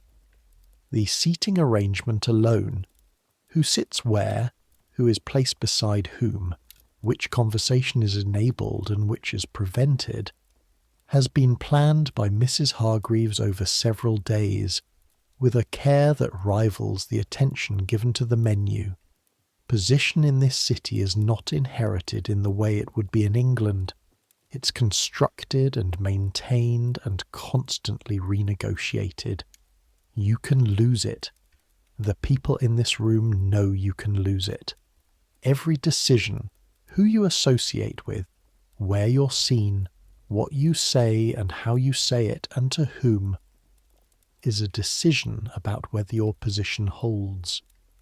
The dinner is where some of that is worked out. You carry plates and do not exist, and you hear things. You hear about the effort to block a new immigrant settlement house on the east side, not because the cause is wrong, but because certain board members feel the house's management is too visibly associated with certain political figures, and the association is problematic. You hear about the new sanitarium being built in Westchester where, for a substantial fee, ladies experiencing what the physicians are calling neurasthenia, nervous exhaustion, the condition of being a wealthy woman in a specific century, can recover in fresh air away from the strains of city life. The strains of city life being, in at least some cases, the city itself. You hear about a building project, a new development further up the avenue, and a disagreement about whether the new building should permit certain kinds of tenants, and the careful language used to describe which tenants are meant without quite saying it directly. You hear, in other words, the machinery by which the wall is maintained. The wall doesn't maintain itself. It requires constant active management. Ordinances and social pressure, and the allocation of charitable funds, and the strategic placement of institutions, and the careful control of who is allowed to inhabit what space. It requires people with the resources and the connections to make these decisions, and the conviction that the decisions they're making are correct. The people at this table have all of that. You carry the empty game plates to the dumbwaiter and send them down. You return with the salad course. You do not exist. The last guests leave at midnight. The door closes. The hall is quiet. Mr. and Mrs. Hargreaves stand for a moment in the silence of their own house before moving toward the stairs. Mrs. Hargreaves pauses. She looks at you, actually looks at you, in a way that's slightly different from the usual calibrated non-looking. "Well done tonight, Callahan," she says. "Both of you." She goes upstairs. You and James stand in the hall. James catches your eye. The look he gives you is the look of someone who's just been recognized as a person by someone who usually looks through them, a look that is gratified and faintly uncomfortable in equal measure. "Well done," James says quietly, mimicking the phrase without mockery. You nod. You both go down to the basement to begin the clearing up. The clearing up takes 2 hours. By 2 a.m, the dining room has been restored to its undinner party condition. The extended table closed back to its normal size. The china returned to its cupboards. The silver back in the pantry, not yet clean but set to soak. The flowers, which will be dead by morning, already in the waste bins. The kitchen is the last thing. Mrs. Dowd left at 11, leaving the final washing up to you and James and Ellen, who is 15 and has been working since 5 a.m. and is now beyond tired in a way that makes her movements slow and slightly imprecise, like a clock running down. You wash dishes. The water is hot, hot enough that your hands are red to the wrists after the first 10 minutes.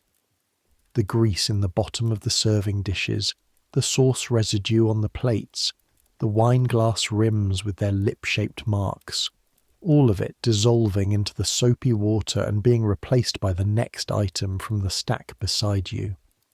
Ellen dries. James carries the clean things back, to the pantry. Nobody talks. At some point, Ellen begins to fall asleep while standing at the drying board. You can tell by the way her rhythm changes, the pauses between one thing and the next getting longer. You let her finish the piece she's working on, and then send her to bed. She goes without argument, which is the sign of someone who is too far gone for argument. James looks at the remaining stack. "I'll finish," you say. He looks at you, decides not to argue. "Thank you," he says, and he means it, which is the sign of someone who is also very tired. You finish the dishes alone. The kitchen at 2:30 in the morning is a different place than it is at any other hour. The fire in the range has burned low but is still warm. The copper pots hung on their hooks catch the low light and reflect it in warm, distorted circles on the ceiling. The smell is the accumulated smell of the day's cooking. All the courses of the evening's dinner compressed into a complex background note of stock and butter and caramelized onion and wine. Outside, Fifth Avenue is quiet.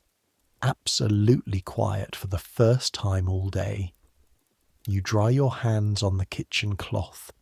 Your hands are red and slightly shaking, not from cold, from heat and sustained work and the particular fatigue of hands that have been doing the same motion for 2 hours.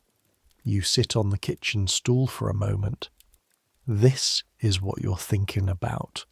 The woman in the ferry on the way to Blackwell's Island, the mince pies in the basket, 40 years of work, and then the almshouse, and then her ride in the ferry with the mince pies, Agnes upstairs in her laundry room, 41 years old, 20 years of lye soap and wringer and hot water, the man on the slab in the dead house with the calloused hands, the woman at the window still looking for whoever she was looking for, the 22 people at the dinner table tonight, the silk and the crystal and the silver and the 8 courses. Both things are true. Both things are happening in this city, in this year. The dinner and the almshouse, the marble and the dead house. The wall between them is real and deliberate and managed by very specific human choices. And you, Thomas Callahan, 17 years old, junior footman, you are part of the management. Your invisible presence at the dinner table, your careful hands placing and removing the plates of an 8-course meal, your non-existence as a person during those hours.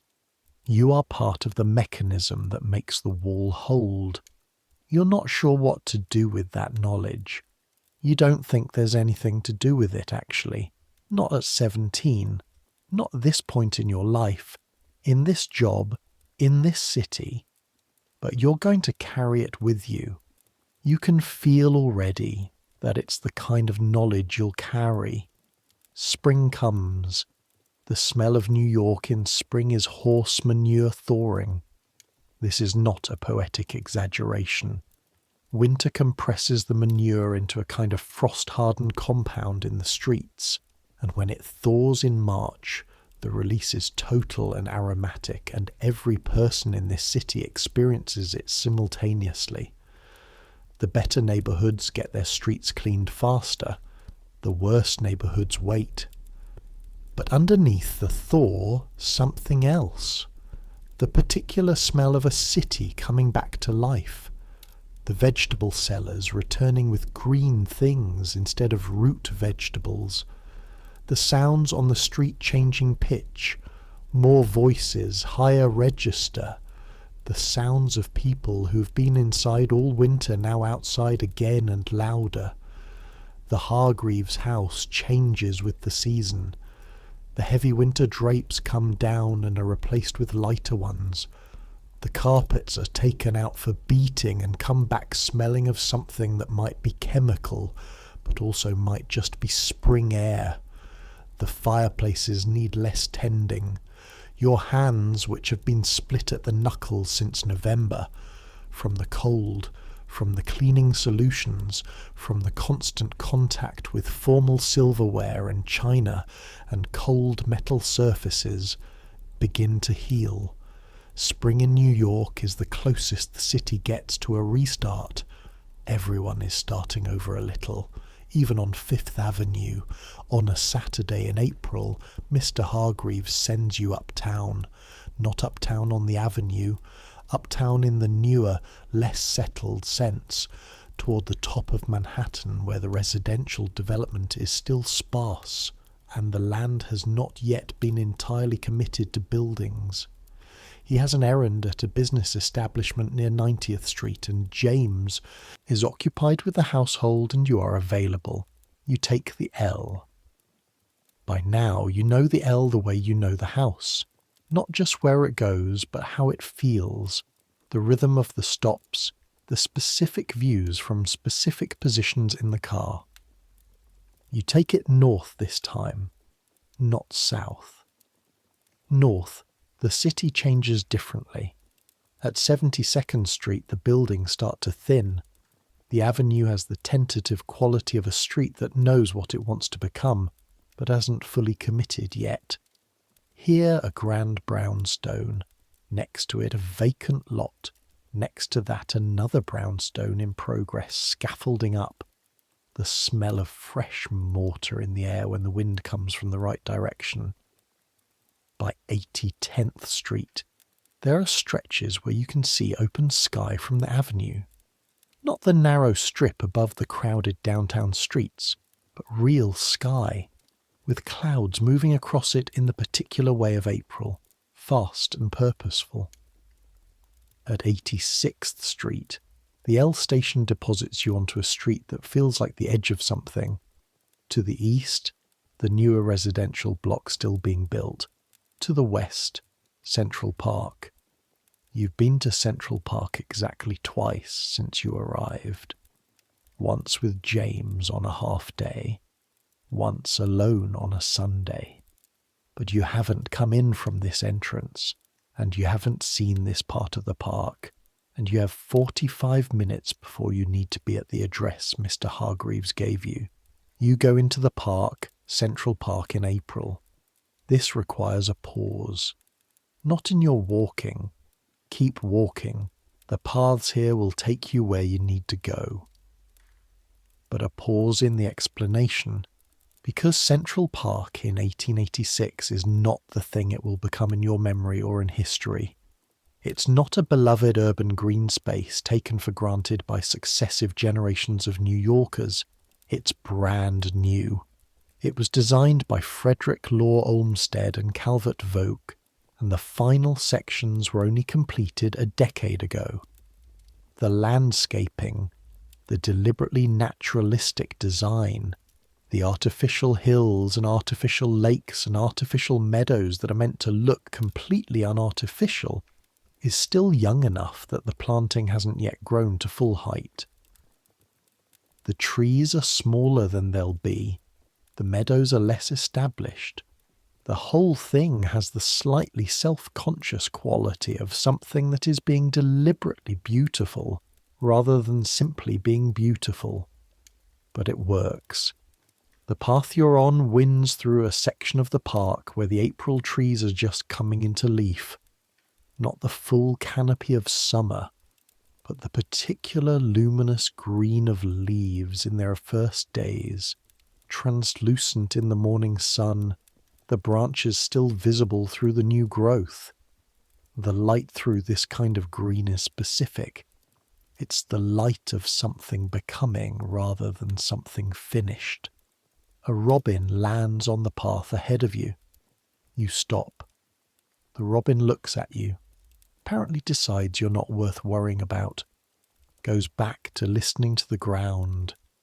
You stand there in the April morning, in a park in the centre of a city of 1.5 million people, and the only sound is bird song and the very distant noise of carriages on the transverse road that cuts through the park east to west. Central Park was built in significant part to give the wealthy a refuge from the city, to provide a space where the better class of New Yorker could take the air and exercise, and recover from the strains of urban life without encountering the full breadth of urban reality. This is official. Olmsted wrote about it. The park was designed with this function in mind. In the early years, the park police actively enforced behaviour standards that functioned as class filtering. You had to have the correct kind of clothes, the correct kind of carriage, the correct appearance of belonging to be comfortable here. The pushcart vendors and the poor and the people who looked wrong were moved along. The park has liberalised somewhat by 1886. You can be here in your footman's livery without being asked to leave. But the robin on the path is not noticing any of this. The robin is just a robin in April. You stand there a moment longer. Then you continue on to the errand. Here is something I want to tell you about New York in 1886. Specifically about the mechanism that keeps Fifth Avenue different from everything else. It isn't one mechanism, it's a system of several working together. There's the police officer on the Avenue beat, who moves unwanted people along before they can become a presence. There's Central Park, which provides the wealthy with open space they don't have to share with people who make them uncomfortable. There's Blackwell's Island, which moves the inconvenient, the ill, the old, the mad, the simply unable, 300 yards of river away from the city proper. There's the L train, which creates a corridor through the middle neighbourhoods that allows the downtown to be accessed without passing through the streets. There's the specific geography of Fifth Avenue itself, the width of the street, the setback of the buildings, the iron railings, the private stoops, that creates a physical barrier between the avenue and its neighbours.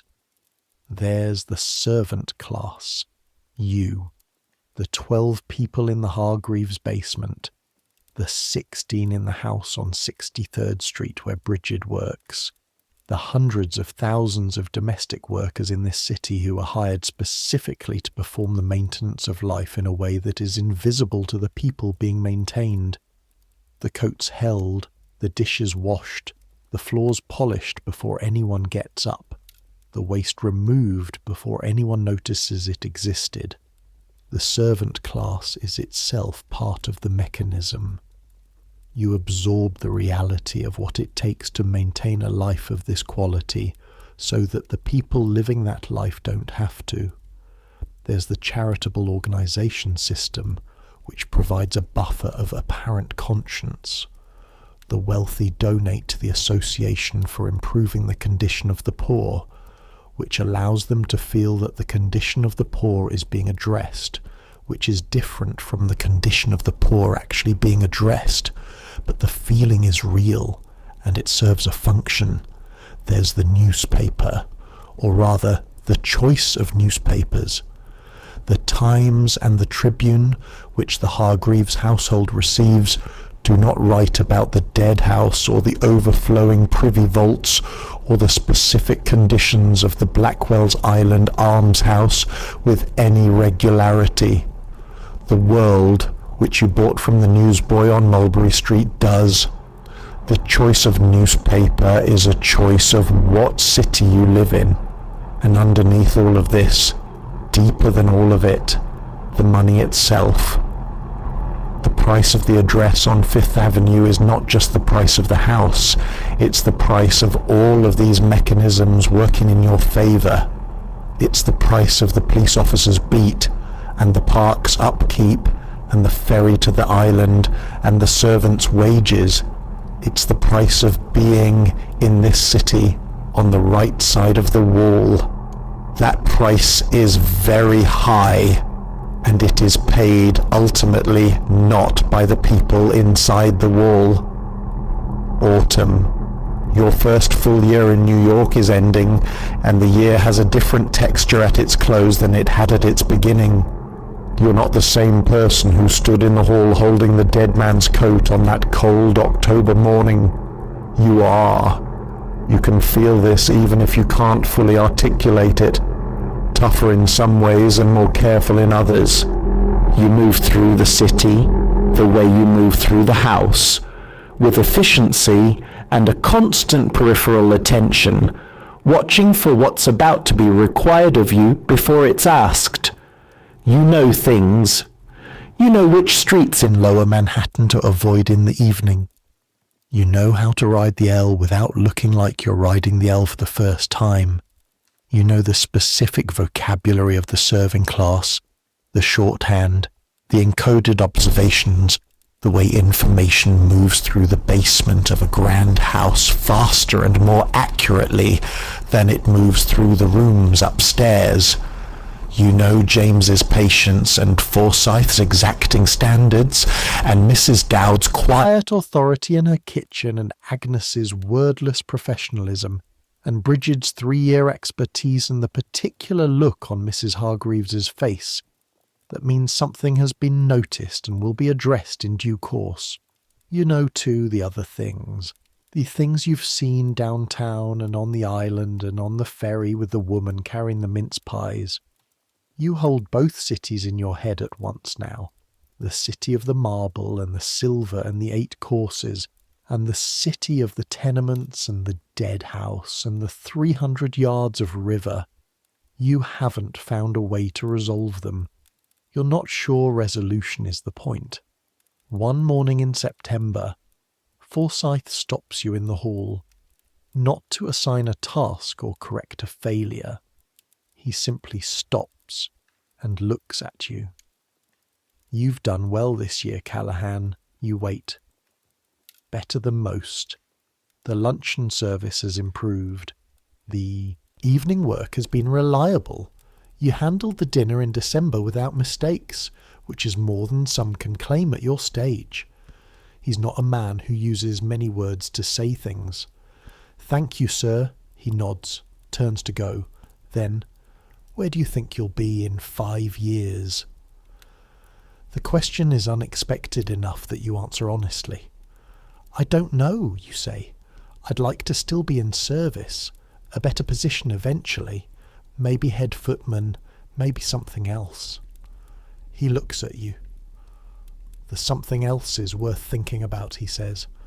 Men who stay in service their whole lives, most of them are fine, decent lives. But men who stay in service because they didn't think early enough about what else they could do with what they've learned, those are different. He pauses. You've learned to read a room in a year. Most people take 5.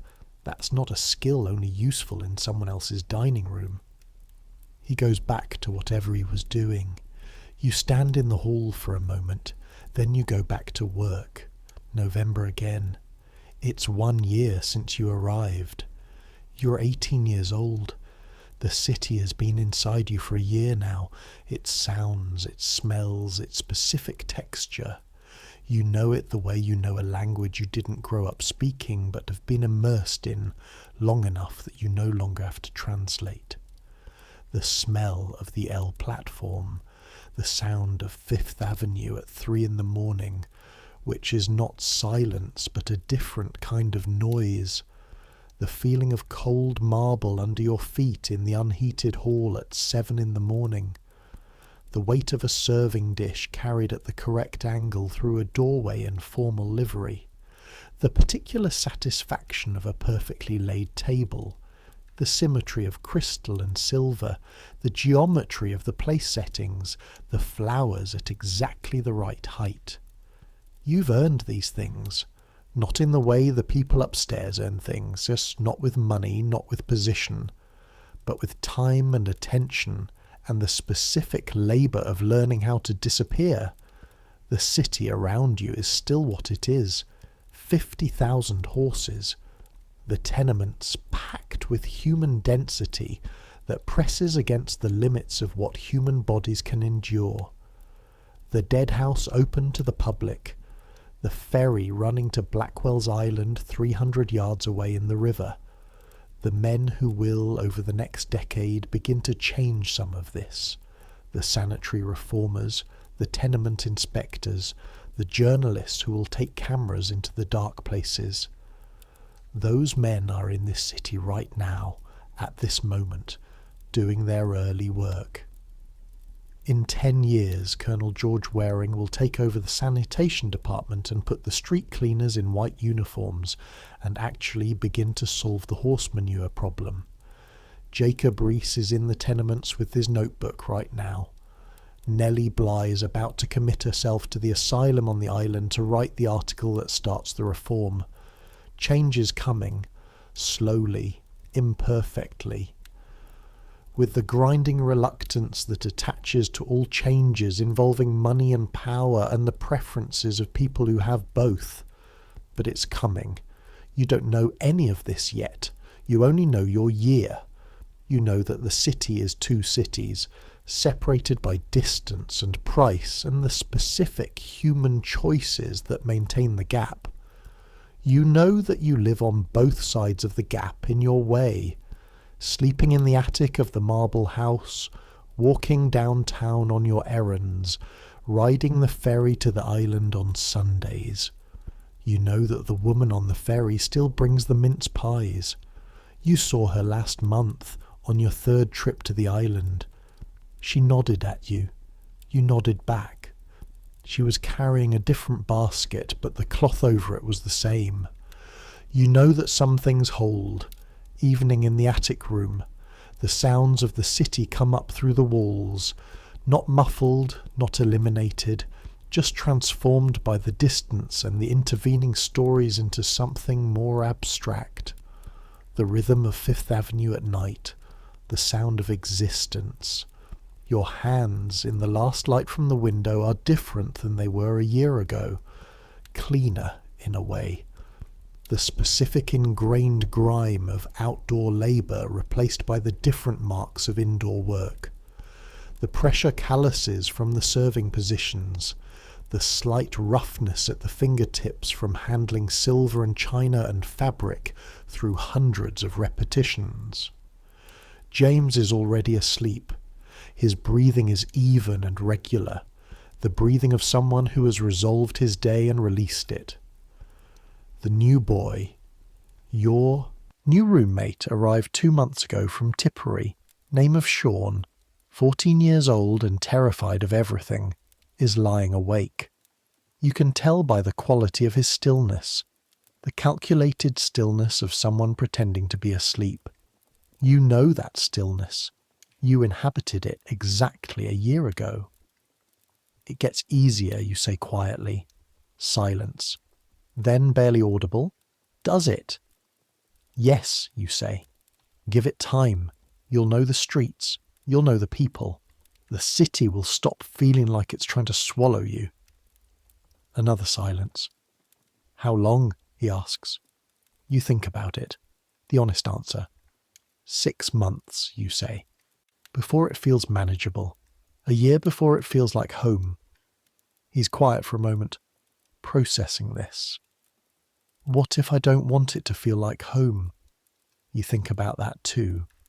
About the woman with the mince pies, about the man on the slab with the calloused hands, about Agnes's red hands and Forsyth's unexpected candour, and the girl's face 2 feet away through the L window. About the 8-course dinner and the silk and the crystal and the carefully constructed invisibility.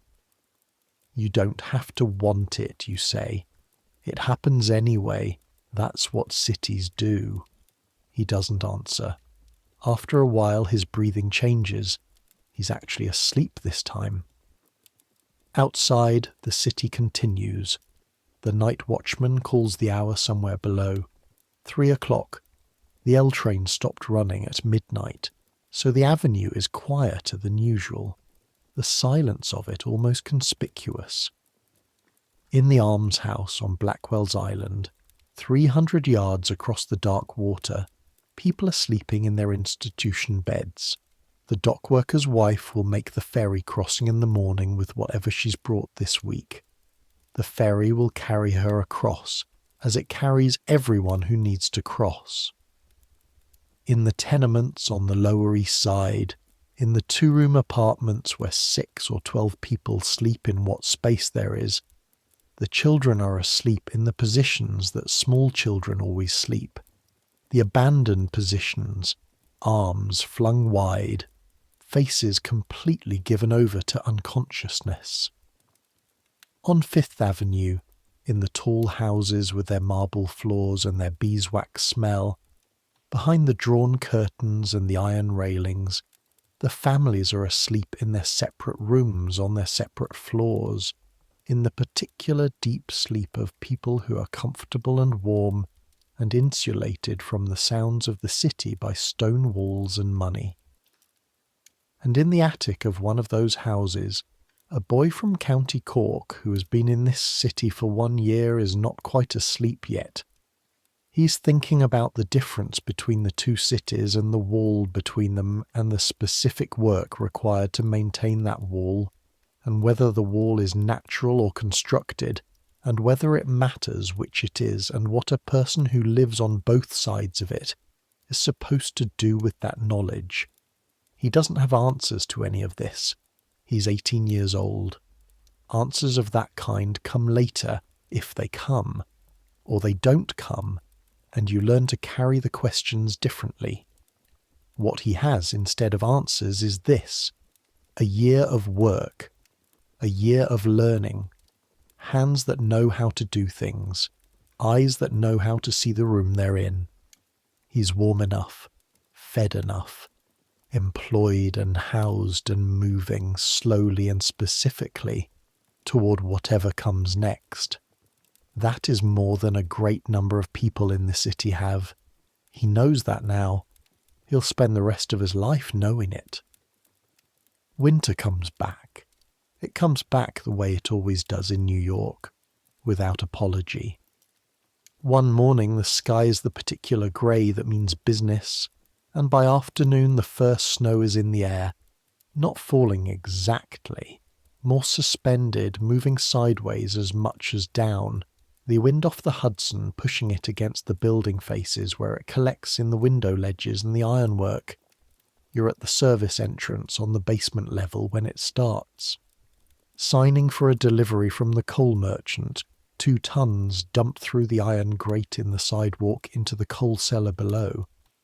The coal making its particular thunder as it falls, a sound like something geological, something from the centre of the earth, rather than a Pennsylvania mine. The coal dust comes up through the grate and settles on your coat and on the snow simultaneously, black on white. The delivery man is from somewhere in Eastern Europe. You've never asked. He comes every 2 weeks with a coal cart, leaves it, goes. His hands on the delivery receipt are the colour of the coal itself. Not dirty exactly, but permanently altered. The coal dust worked into the skin so deeply that no washing reaches it. He is perhaps 40. He looks 60. He nods at the snow. Early this year, he says. Is it? He signs the receipt with the heavy, deliberate signature of someone who learned to write in a different language. Last year didn't snow until January. This year, he shrugs. God's business. He takes his copy of the receipt and goes back to the cart. The horse is standing in the street with the patient immobility of a horse that has been standing in streets in bad weather for years and has resolved its feelings about the matter. The snow comes down harder. You go inside and close the service door and stand in the basement corridor for a moment, brushing coal dust off your coat and listening to the house above you. The sounds of the household's morning in progress, the specific rhythm of it settling into the day. February. Something happens in February. Not to you exactly. Something happens in the city, and then it happens to you because you're in the city. There's a man named Jimmy Callahan. No relation. Different family entirely. The coincidence of the name is simply the coincidence of Ireland sending its sons to this city in numbers that make the surname inevitable. Jimmy Callahan is a ward boss in the Tammany Hall political machine.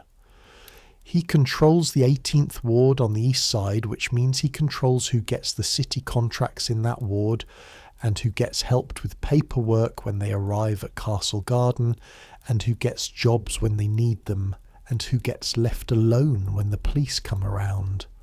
This is how New York City government works in 1886.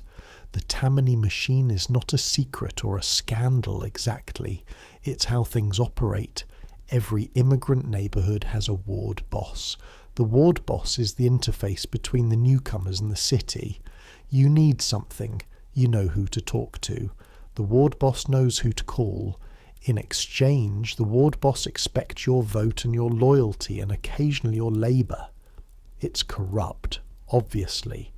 It's also functional in ways that nothing else is.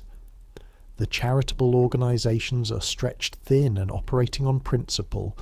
The city government proper is distant and forms that must be filled out in English. The ward boss speaks your language, sometimes literally, sometimes in the more useful sense of understanding what you actually need.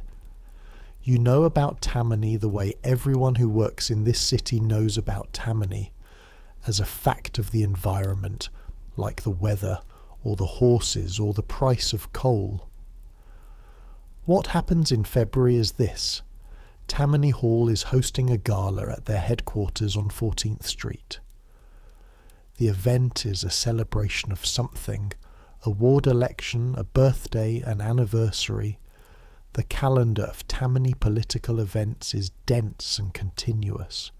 It involves a parade through the neighbourhood, brass bands, the specific festivity of a political machine, demonstrating to its constituents that it remains in good health and intends to remain so.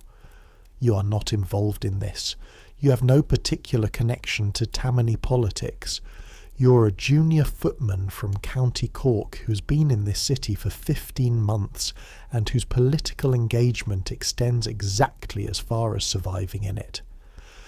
But the parade route goes past the corner of 3rd Avenue and 18th Street at 2:30 in the afternoon, and you are at 3rd Avenue and 18th Street at 2:30 in the afternoon because Forsyth has sent you to collect a parcel from a tailor on 3rd Avenue who does work for Mr. Hargreaves.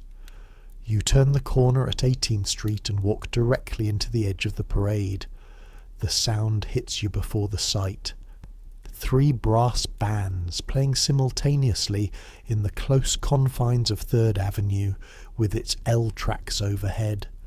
The sound bounces off the building faces and comes back amplified, the brass notes smearing into each other at the edges into something that's less music than a pressure you feel in your chest, then the torches. It's late afternoon in February and the daylight is already failing, and the parade is proceeding by torchlight.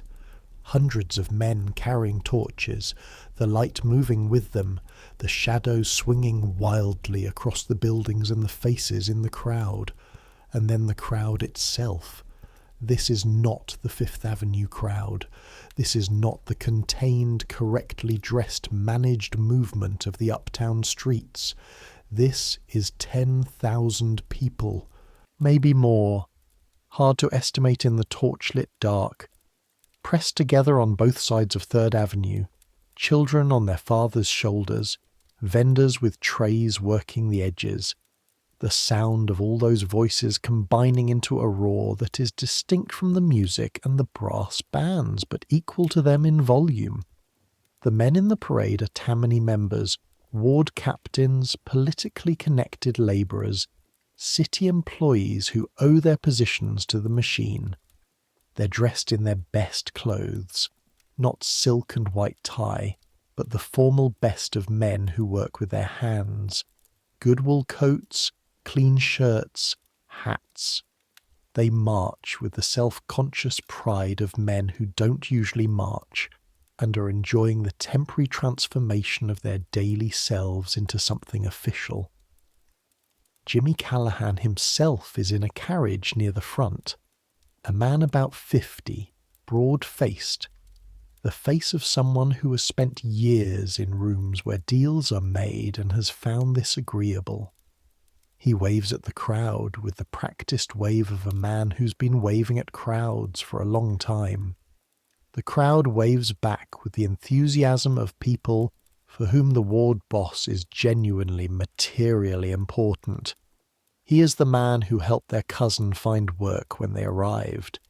He is the man whose office you went to when the landlord tried to evict you unjustly. He is the man who made sure your brother's body was returned to Ireland rather than ending up in a medical school. He is the man who, come election day, will remind you of all of this.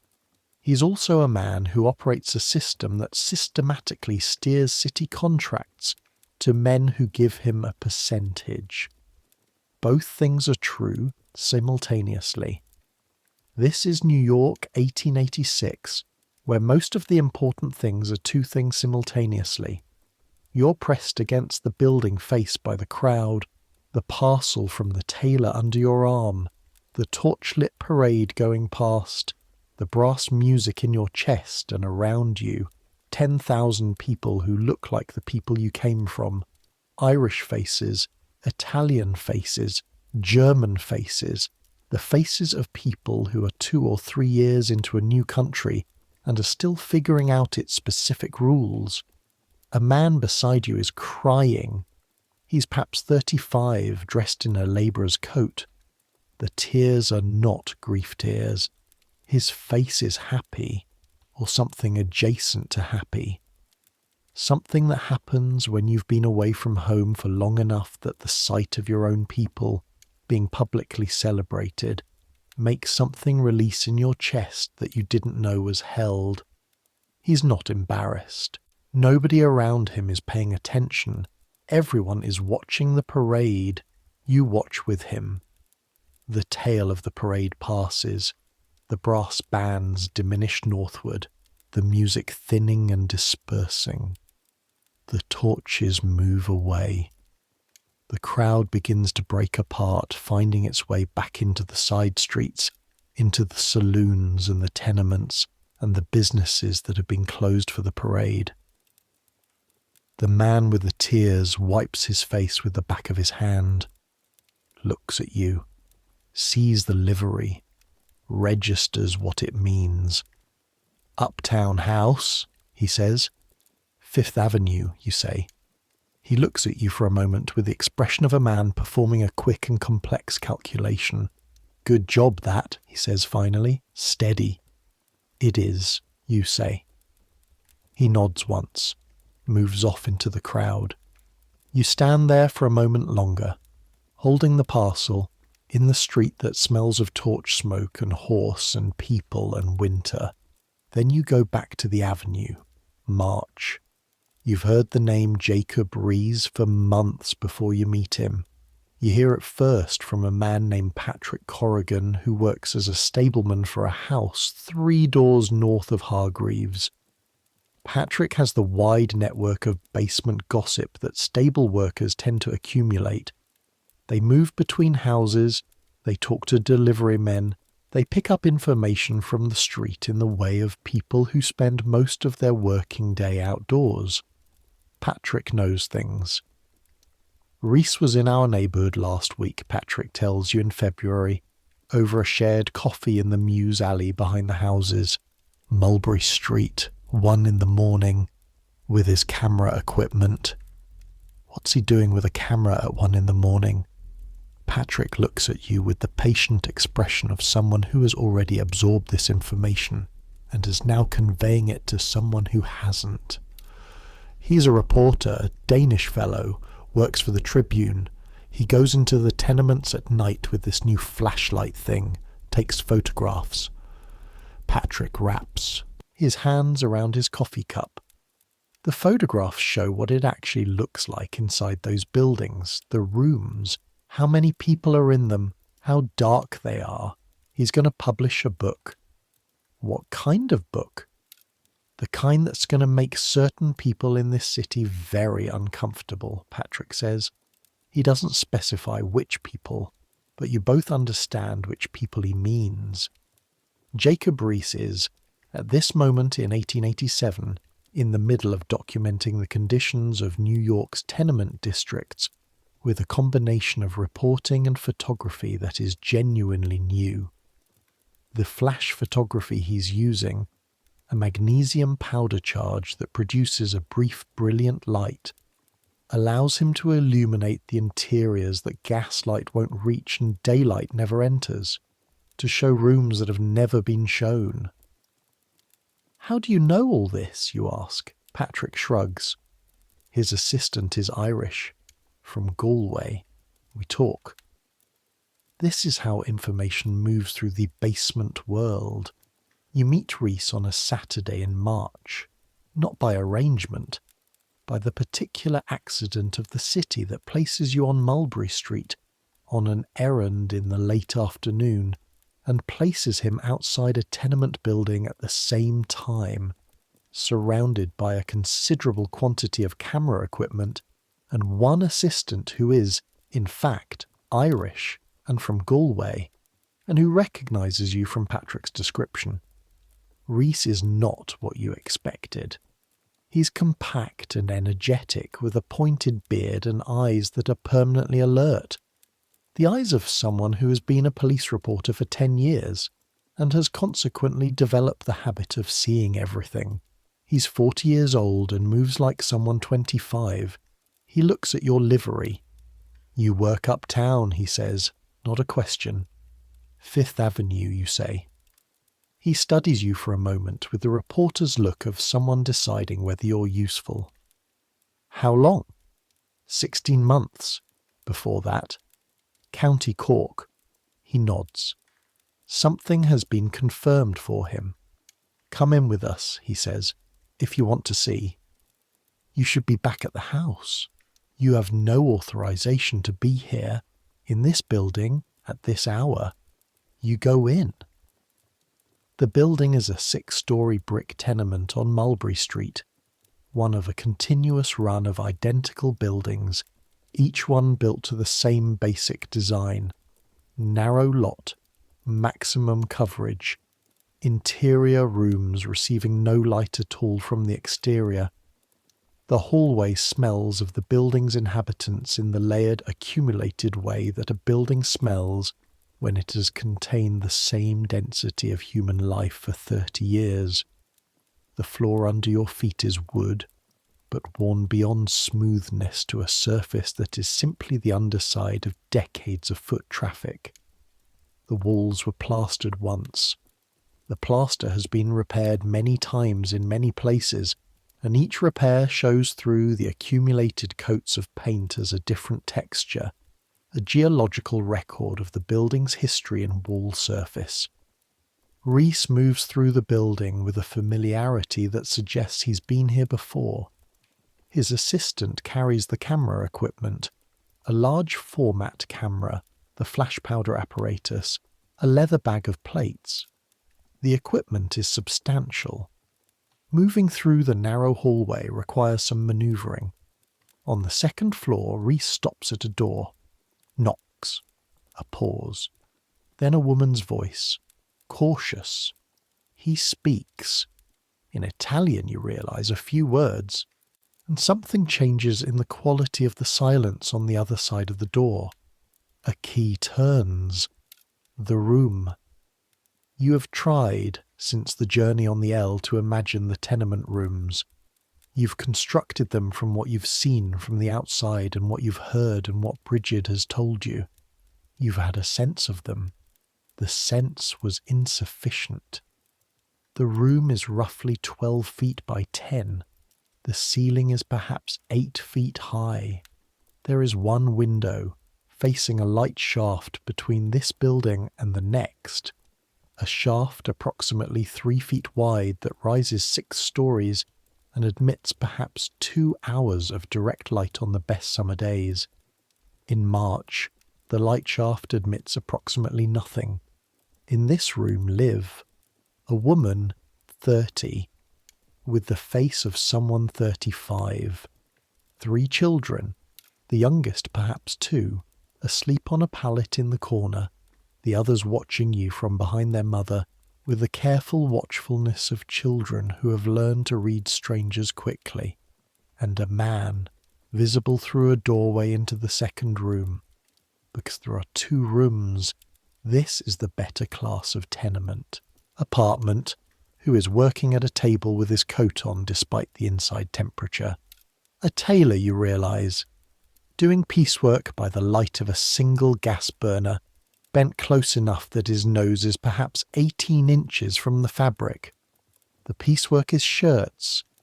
There are perhaps 40 of them stacked on the table and floor in various stages of completion. He's doing the collar stitching. The collar stitching on 40 shirts at perhaps 2 cents a shirt. You do the arithmetic. 2 cents a shirt, 40 shirts, 80 cents for what looks like a full day's work. The shirts will be collected tomorrow and taken to a manufacturer on Broadway whose label they'll carry. The shirts will sell for $1.50 each. The man sitting 18 inches from his work by the light of one gas burner will have seen, for 40 shirts, 80 cents. The merchant on Broadway will see $60. Reese sets up his camera. The family watches with the resigned patience of people who have been photographed before and understand that the photograph is taken by people who intend to do something with it, without necessarily having strong feelings about whether that something will change anything for them personally. Reese speaks to the woman in Italian. She answers briefly. The flash goes off. The light is extraordinary. For a fraction of a second, the room is lit to a clarity that the room has never experienced in its existence. Every detail visible, the children's faces, the stacked shirts, the tailors bent back, the peeling paint on the wall behind, the water stain on the ceiling that has been there long enough to develop a texture of its own. Then the dark returns. The room goes back to what it is. The after-image of the flash stays in your eyes for a few seconds. A negative of the room, white where things were dark, dark where light hit. And in the after-image, everything still visible. The man working, the shirts, the 3 children watching from the corner. Reese closes the camera and says something to the woman. She nods once. You follow him back into the hall. On the 3rd floor, a room with 8 men sleeping in it. Not sleeping, it's late afternoon, they're between shifts. Some kind of factory work from the look of them. They're arranged on the floor and 2 narrow beds with the efficiency of people for whom space is a precise mathematical problem to be solved rather than a quality of living. 8 men, 14 feet by 12. On the 4th floor, a room with no people in it at all, which is more disturbing than any of the inhabited rooms because the room is clearly inhabited. Clothing hanging on nails in the wall, a pot on the cold stove, the marks of people's presence everywhere. And the absence of the people is complete and total, and you don't know where they are or whether they're coming back or what happens to a room's worth of belongings when its inhabitants are simply gone. Reese photographs it anyway. On the 5th floor, a woman who speaks only Polish and will not open her door more than 6 inches, through which 6 inches she looks at the camera equipment and then at Reese's face, and then at you with the particular expression of someone who has learned to evaluate quickly and accurately whether the person at the door means harm. She decides Reese does not mean harm. She opens the door. Her room has a smell you haven't encountered before. Not the general smell of the building, which you've grown used to in the last hour. Something more specific, more chemical, and underneath it something organic that you can't identify and don't want to. Her work is flowers. Artificial flowers, silk and wire, made to be sold at millinery shops uptown. She makes perhaps 300 flowers a day. The wire is fine and cuts into her fingers when she works it into the stems. Her hands, when she holds them in the available light, show this. Small cuts at the base of each finger, some healed, some not, and at the fingertips a roughness from the wire that has accumulated into something that is no longer skin in the normal sense. She's been doing this for 12 years. Reese asks her, through his limited Polish and some gestures, whether she objects to the photograph. She shrugs. The shrug of someone who has been asked for things so many times that the nature of the thing asked for has stopped mattering. The flash, the light, the dark again. Her face in the after-image, alert, exhausted, present, outside on Mulberry Street. In the March cold, Reese packs his equipment and you stand beside him without planning to. You're not going to ask me what the point is, Reese says. It's not a question. He's reading your face. I know what the point is, you say. He looks at you with some interest. Do you? The people uptown don't know what this looks like, you say. You want to show them. He's quiet for a moment. Then, the people uptown mostly don't want to know what this looks like, he says. They've arranged things carefully so they don't have to know. The question isn't showing them. The question is whether seeing it changes anything. He closes the equipment case. I believe it does.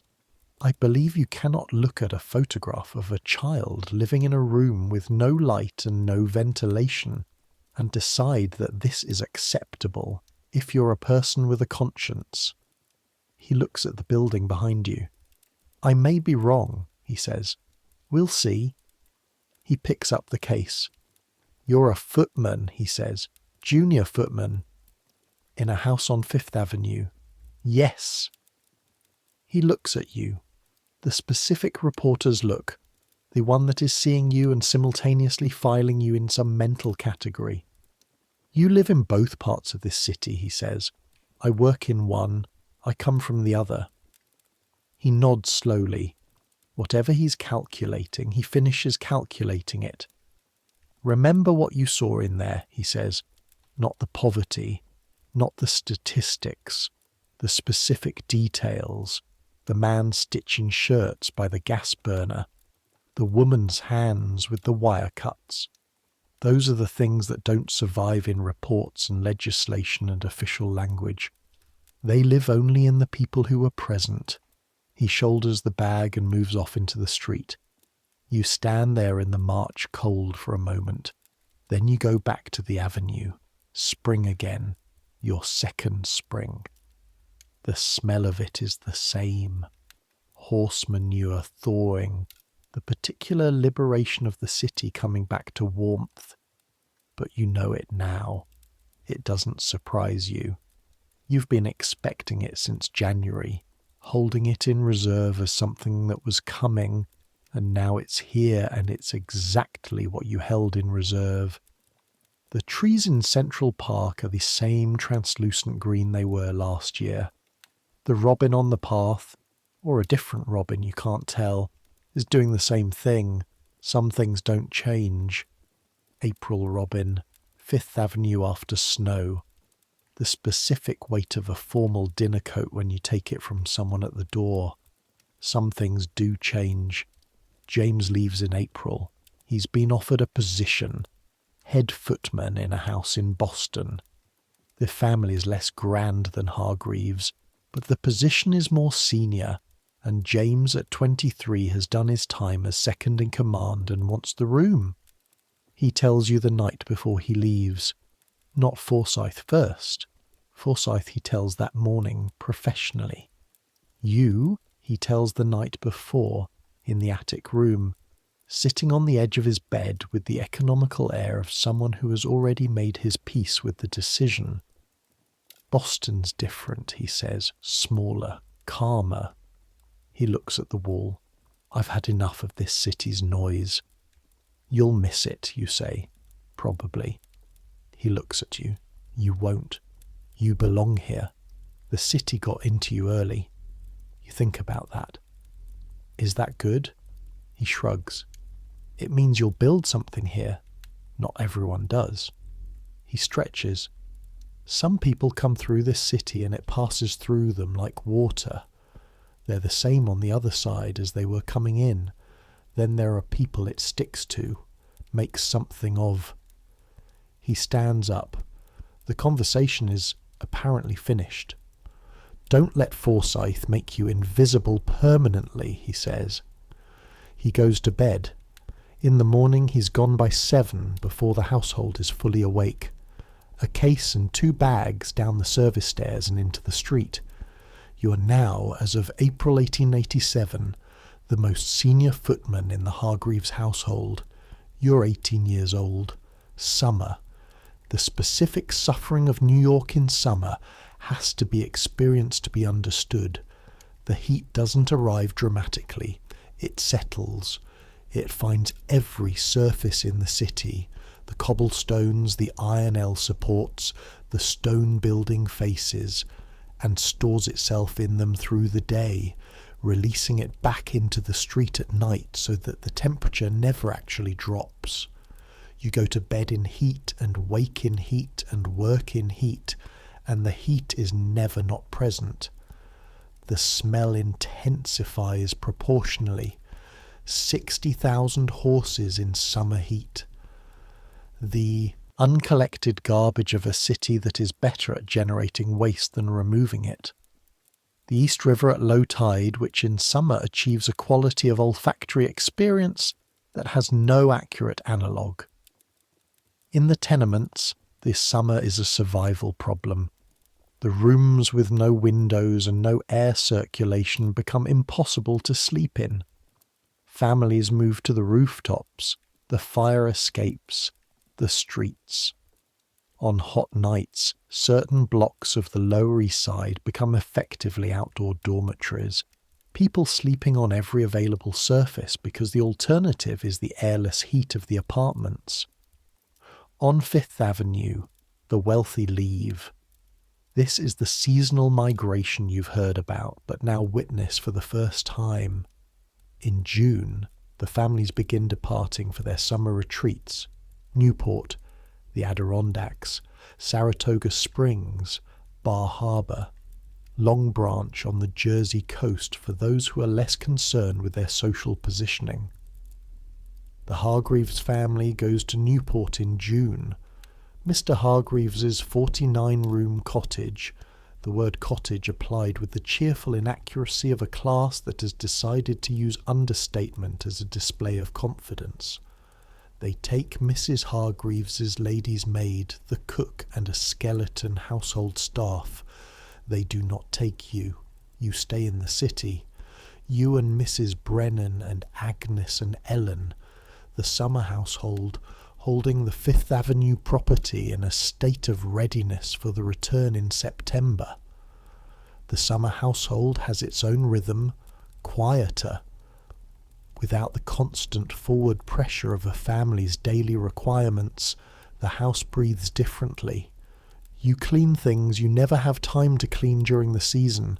You oil things. You repair things. You relearn the house's actual dimensions, the physical space of it, which the activity of service tends to compress, and you have more time. More genuine, usable time than you've had in 18 months. You use some of it to walk. You walk systematically. Not the targeted walking of errands, which is direct and purposeful. The shortest route, the fastest pace, the specific destination. This is different. You go to neighbourhoods you haven't been to. You take streets you haven't taken. You go south through the neighbourhoods you know, and then further south to the tip of the island where the harbour opens out and the bay stretches toward the Narrows. You can see Castle Garden from Battery Park. You can see the building where you arrived 16 months ago, where you stood in the processing hall with 100 languages and the specific smell of people who have crossed an ocean. You've changed so much since then that you don't quite recognise the person who stood in that hall, but you remember exactly how he felt. In July, something happens in the tenements. It happens every summer, but this summer is worse than usual. The heat and the density and the contaminated water and the overflowing privy vaults combine in the way they always combine, and children begin to die. Diarrhea. In New York City in 1887, diarrheal disease kills approximately 3,000 children under the age of 5 every summer. 3,000. Not a number someone invented to make a point. The actual recorded mortality statistics from New York City's Board of Health annual reports. The children dying are not on Fifth Avenue, they're in the tenements.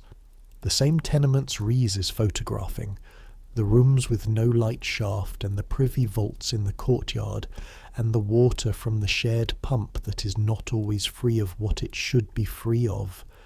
You hear about it from Patrick in the Mews Alley. You read about it in The World, which covers it with the determined graphic specificity that Pulitzer has decided is what the paper will do. You see it in the faces of women on the streets when you go downtown. A specific look, the look of women managing an emergency that is not going to end when they want it to end. You don't see it on Fifth Avenue. You don't see it because there are no children dying on Fifth Avenue. The children of Fifth Avenue are in Newport. They are drinking water that comes from protected sources. They're in houses with proper plumbing and adequate ventilation, and staff whose job is to keep them healthy. The wall holds, in summer especially for children. You read the World's coverage in the evenings after your work is done. The reporting is specific in the way Rees described. Not statistics. Faces, names. A child on Hester Street died July 12th, age 3. A child on Baxter Street died July 14th, age 18 months. The cause is named, the address is given, the parents' names and origins recorded with the care of someone who has decided that these specific deaths should be witnessed, even if they cannot be prevented. You put the paper down. You look at the ceiling of the attic room. This is what a city costs, you think. This is what a city this size, this density, the degree of inequality costs. 3,000 children every summer as a recurring operational expense of a system organised to produce the wealth that built the houses you work in. You don't know what to do with this. You go back to work. September. The family returns from Newport in September, and the house wakes up all at once, the way a machine wakes up when the power is restored, everything suddenly operating at once, heat and motion and sound. Mrs. Hargreaves inspects the house within an hour of arrival, moving through the rooms with the practised eye of someone checking that the thing she left is the thing she's returned to. It is. You've seen to it. She says nothing. She nods once to Mrs. Brennan, who nods once to you. In the basement hierarchy, this is equivalent to a speech. There's a girl on 64th Street. Her name is Kathleen, and she's a kitchen maid in the house there, and you've seen her twice going in and out of the service entrance when you've been doing the same on your own block. The third time, she's carrying something heavy, and you take one end and you talk for the 3 minutes it takes to carry it down the stairs, and those 3 minutes are, this is just the fact. The most enjoyable 3 minutes you've had since arriving in this city. She's from Clare. She's 17.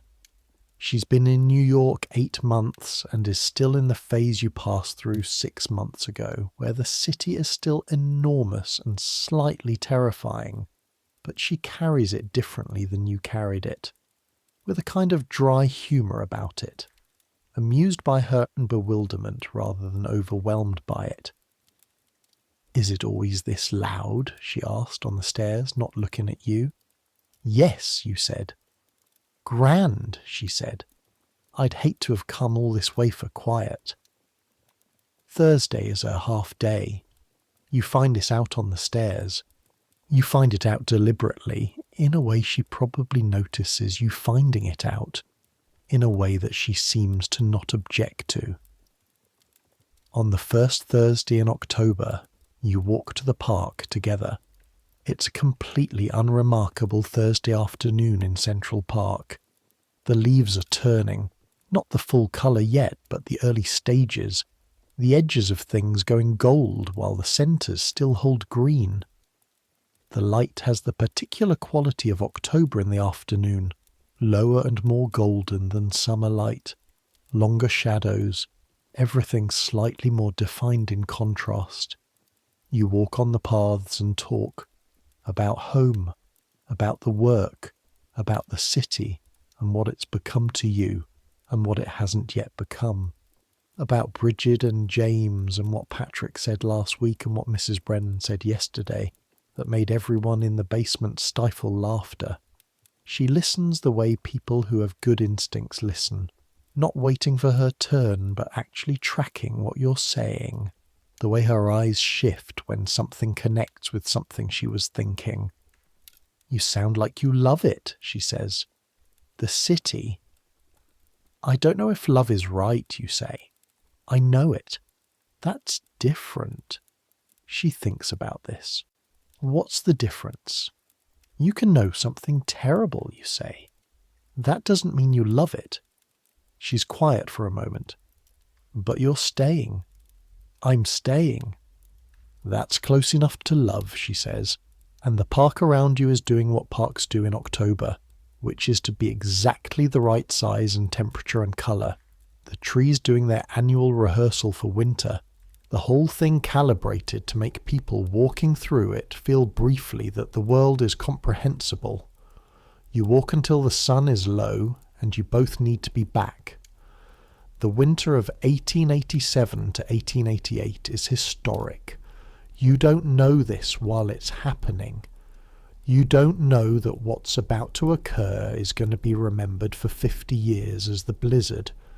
You don't know that in March of 1888, the storm that arrives over 2 days will bury New York City under 50 inches of snow, paralyze all transportation, kill 400 people, and reshape permanently how the city thinks about its infrastructure. You only know in February that the winter is harder than last year, that the coal delivery comes more often, that the temperatures are lower and stay lower longer, that the East River has chunks of ice in it that grind against the ferry pilings with a sound like the river arguing with itself. The blizzard begins on Sunday, March 11th, 1888. It begins as rain, which freezes, and then becomes snow, and then becomes something that is no longer participating in the normal categories of winter weather. By Monday morning, Fifth Avenue is buried. Buried. Not covered, not dusted, not experiencing heavy snowfall. Buried. You go to the front door of the Hargreaves house Monday morning and open it, and the snow is higher than the door handle. A vertical wall of white, compacted by wind into something with the consistency of loose stone. You push against it, and it doesn't move. You are, for a few seconds, looking at a solid white wall where Fifth Avenue used to be. Forsyth stands behind you. Close the door, he says. You close the door. The world outside is gone. For 2 days, the Hargreaves household exists in complete isolation. The L trains are stopped. The wind and snow of derailed cars, collapsed platforms buried the third rail. The streetcars are gone. The horses can't move through the drifts, which are measured in some places at 25 feet. The city's entire system of movement, which runs on horses and iron tracks and the daily availability of streets, has been removed. What remains is the interior. The house has coal for 2 weeks if they're careful, food for perhaps a week, water from the Croton system still working. The family's upstairs, the staff is in the basement, and outside the city is a white silence that is total and absolute and like nothing you've ever heard, which is to say, nothing at all. You've been in a city for 2 years. In a city, silence is a quality measured in degrees, less noise than usual, quieter than before. You've never experienced city silence of this kind, the silence of a storm that has removed everything. No L trains, no horses, no wheels on cobblestones, no vendors, no voices in the street, no Officer Donahue on his beat, no sound of the distant ferry, just snow and wind, and the particular sound of a building under stress, the creaking of the structure, the whistle of wind finding gaps, the house speaking to itself in the language of wood and stone in extreme cold. You sit in the basement with Mrs. Dowd and Mrs. Brennan and Ellen and Agnes, and the coal furnace is going, and the kitchen is warm, and you're all eating a meal that is more substantial than usual because Mrs. Dowd has decided that if they're going to be buried, they should at least be well fed while buried. Agnes says, breaking several months of characteristic silence, "I don't mind this." Everyone looks at her. She shrugs. No deliveries, no laundry coming in, nowhere to go. She looks at her hands, red, cracked, permanently altered. A rest. She goes back to her meal. Ellen laughs. It's the laugh of someone who rarely laughs and is surprised to find themselves doing it. Then Mrs. Dowd laughs. Then Mrs. Brennan. The 5 of you in the kitchen, with the coal fire and the good meal, in the buried city. For 2 days, the world is the kitchen. When the storm ends and the city begins to dig itself out, you go into the street. Fifth Avenue is a canyon. The drifts on either side are above your head. Above your head significantly, you standing 6 feet, the drifts at 8 or 9. In the centre of the avenue, a narrow path has been cut by whoever came out first, a path barely wide enough for 2 people to pass. The city moves through it in single file, people emerging from their buildings in coats and boots, faces registering the simultaneous shock and delight of people confronting something genuinely unprecedented. Businessmen, shop girls, children who immediately begin climbing the walls of snow with the happy purposefulness that children bring to unexpected gifts.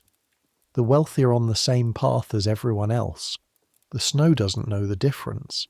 This is, in its way, one of the few equalizing forces the city has encountered in recent memory.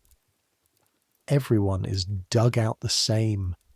Everyone navigates the same narrow canyon. Everyone's breath makes the same cloud in the 20-degree air. Officer Donahue passes you on the path, stomping through in knee-high boots. He nods at you. You nod back. For once, neither of you is maintaining anything. You're just 2 people in the same canyon. Spring comes again, your 3rd spring. The horse manure thaws. The robins return. You're now definitively a New Yorker. Not by citizenship, that's a longer process, but by the internal transformation that New York performs on people who let it. The city has changed the shape of your thinking. You navigate problems the way you navigate streets, by knowing the landscape well enough that the route is mostly automatic. You read people the way you read a room before entering it with a dinner course. Quickly, from the available information, with reasonable accuracy. Forsyth tells you one morning in April that you're to be trained in the silver management, the accounting of it, the scheduling of the cleaning, the supervision of the rotation. This is head footman work. The current arrangement, you doing the work, the head footman position technically vacant since James left, is being formalized. He doesn't say, "Well done." He says, "There's a ledger in the silver pantry. You'll need to understand it." You understand. One evening in May, You're cleaning silver, the actual work, the cloths and the polish, and the particular motion down the length of a spoon.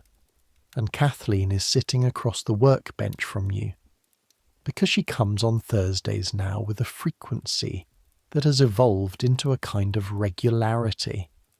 And Bridget is there too, eating the bread she's always permitted on Thursdays, and the three of you are talking. Bridget is talking about the tenement reform movement. She's been following it in the world, the reporting, the Reese photographs that were finally published, the reaction. There's a state investigation. There's going to be a new tenement house law. Something possibly is going to change. Will it? Kathleen asks. Reese thinks so, Bridget says. The photographs did something. People saw them and she searches for the right word. It stopped being abstract. The poverty. It wasn't statistics anymore. It was faces. You think about the flash. The room lit for a fraction of a second to a clarity it never otherwise achieves. The man bent over his shirts, the woman's wire-cut hands. It changes things, you say, when someone is forced to see it. Bridget looks at you. Forced, she says, when the wall isn't working, when the picture gets through. You polish the spoon. The reflection of the lamp distorts and resolves in the bowl of it.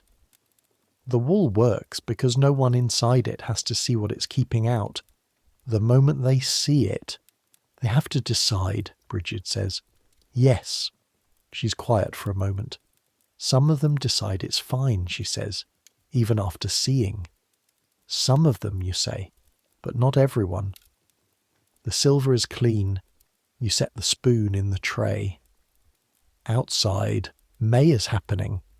The smell of it comes in through the basement windows. The first genuinely warm evening of the year, the kind that makes the city feel briefly like a gift rather than a problem. Summer again. Your third summer. The children still die in the tenements. Fewer than last year. The reform movement is producing some changes slowly, imperfectly. The Privy Vault situation on some blocks has been addressed by the city's new sanitary code enforcement. Some buildings have gotten water connections that bring the Croton supply directly to shared taps in the hallways. Some, not enough. The number of children dying is smaller than 3,000. It is not zero. Blackwell's island is still in the river. The almshouse is still there. The woman from the ferry might still be making the crossing on Sundays with whatever she's brought this week. The dead house is still open to the public. Fifth Avenue is still cleaned before breakfast. The wall is still there, but it is, fractionally, incrementally, with the grinding reluctance of institutional change, developing cracks. You are 19 years old, 20 in November. In November, you have been in New York City for 2 years. You have a position, a wage, a work in knowledge of the city's geography and social architecture that most people who have lived here twice as long don't possess. You have a skill, the specific skill of making wealthy people's domestic lives operate invisibly and correctly. That has a reliable market value in this city. You have other things too, harder to quantify. You have the memory of the dead house, the man on the slab with the calloused hands and the vacant face. You have the memory of the flash in the tenement room, the light that showed everything, and then the dark returning.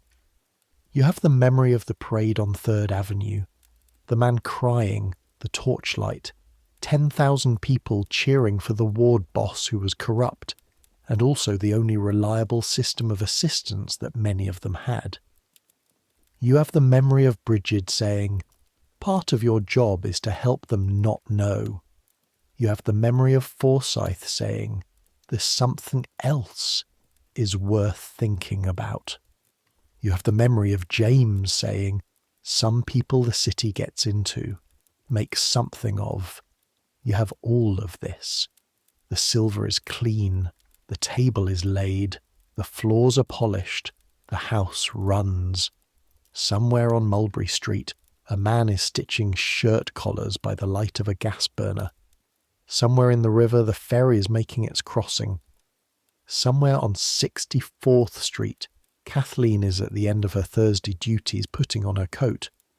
The city is two cities, and you live in both, and you always will, and you've stopped expecting to resolve this and started instead to carry it.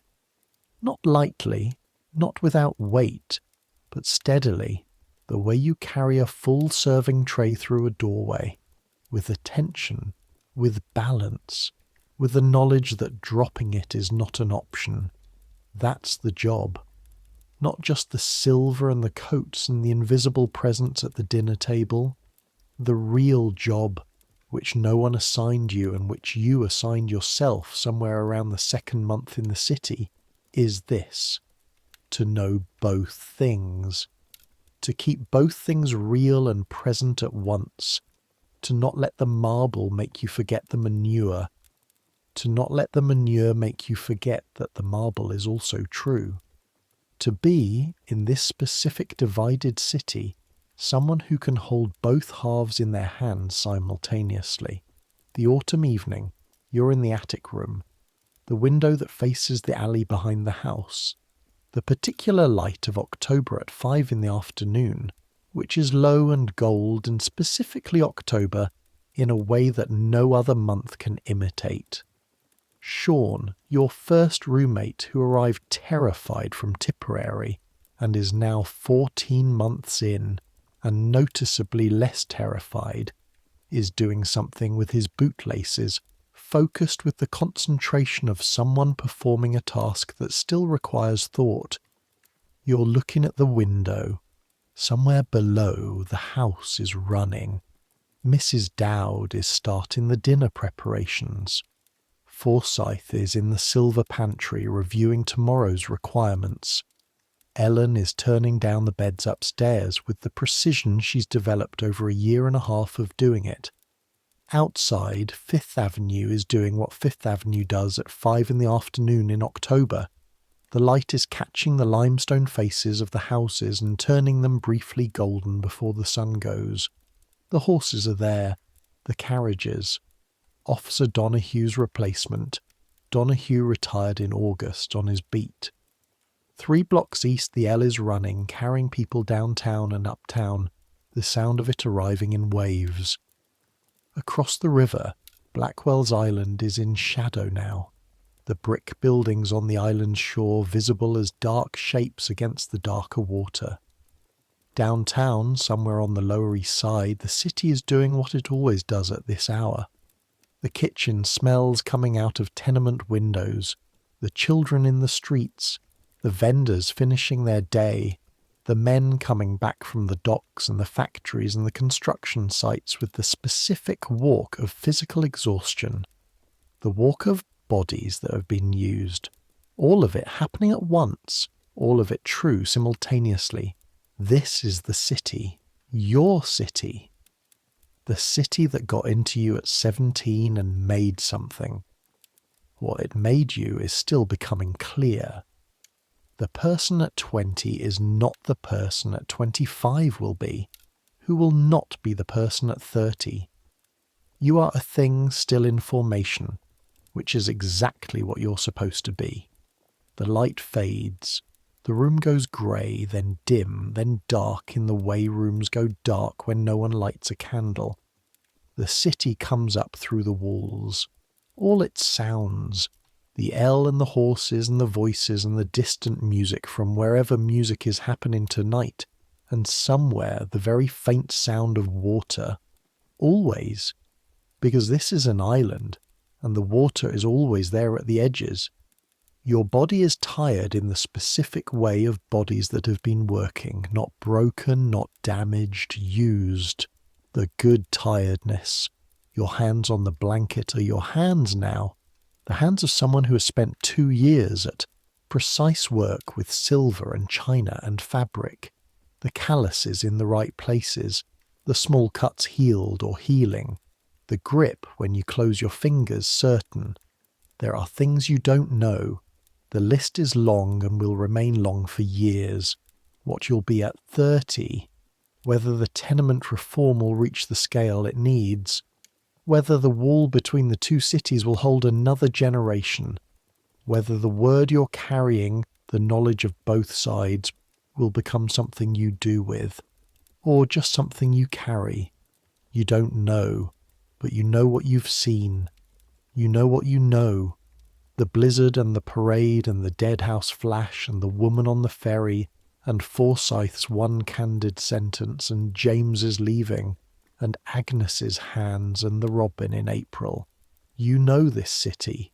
That's not nothing. That's, in fact, quite a lot. Let the city keep running. Let the L keep its circuit north and south on its iron columns, carrying its loads of people between the versions of the city that exist in different neighbourhoods. Let the ferry make its crossing. Let the silver wait in its drawers for tomorrow. Let the coal in the cellar hold its warmth for the night. Let Agnes have her rest. She's earned it 20 years over. Let the man on Mulberry Street put down his collar stitching. 80 cents is enough for today. Let the woman from the ferry make her crossing next Sunday, as she will, as she does, with whatever she's carried this week. Let the mince pies be received. Let 40 years of work be honoured in that small specific way. Let Kathleen come on Thursday. Let Bridget eat her bread and know things. Let the city be both things at once. Let it hold its contradictions without apology, the way it always has, the way it always will, because cities are not moral arguments. They are places where people live and where people live. All the things people are capable of will be visible. The great and the terrible and the mediocre and the small and the beautiful and the ugly, all of it pressing together in the space available, all of it real, all of it happening. You're warm enough. You're fed enough. You know enough. The blanket is thin but adequate. The cold outside the window is the honest cold of October, clean compared to January. The sounds of the city are settling into their night register. The daylight sounds withdrawing, and the other sounds, quieter, more individual, more strange, taking their place.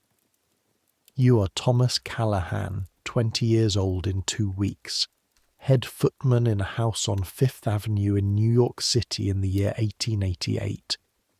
You have held dead men's coats and carried soup courses and stood in the light of Reese's camera flash and watched the city from Blackwell's Island and ridden the L when the city was changing and walked through the park when the trees were the exact right shade of April green. You have been invisible and you have been seen. You have lived in the basement and looked into the rooms and stood in the street where the wall is, feeling both sides of it from where you are. That is the thing to carry forward. Not bitterness about the wall, not false peace about it either. Just knowledge. The clear-eyed knowledge of both cities, held carefully, held steadily, held without being dropped. That's the job, the one that matters, and tonight at least you can rest. Let the rest come. Let the sounds fade the way sounds fade when you stop attending to them. Let the day close behind you like water closing over a stone. Let sleep take you the way it takes everyone who has earned it, without condition, without ceremony, with the simple, uncomplicated mercy of consciousness dissolving into something quieter. Somewhere in this city right now as you read, the same sounds are present. Different vehicles, different voices, different particular machinery. But the same fundamental sound. People, alive in a city, trying to last until morning. You'll last until morning. You always have. The city that is two cities will still be there when you wake up. The wall will still be there. The work will still be there. The question of what to do with what you know will still be there. Patient as April, waiting for you to be ready to answer it. But that's tomorrow. Tonight is tonight. Let your thoughts slow. Let your hands unclench from whatever they've been holding. Let the weight of the day release vertically down through the mattress, through the floor, through all the floors below you, through the marble and the stone and the basement and the coal cellar and the earth itself, down and down until it's no longer yours to carry. You have carried enough today. Put it down. Close your eyes. The city will hold itself tonight without your attention. Let it. Good night.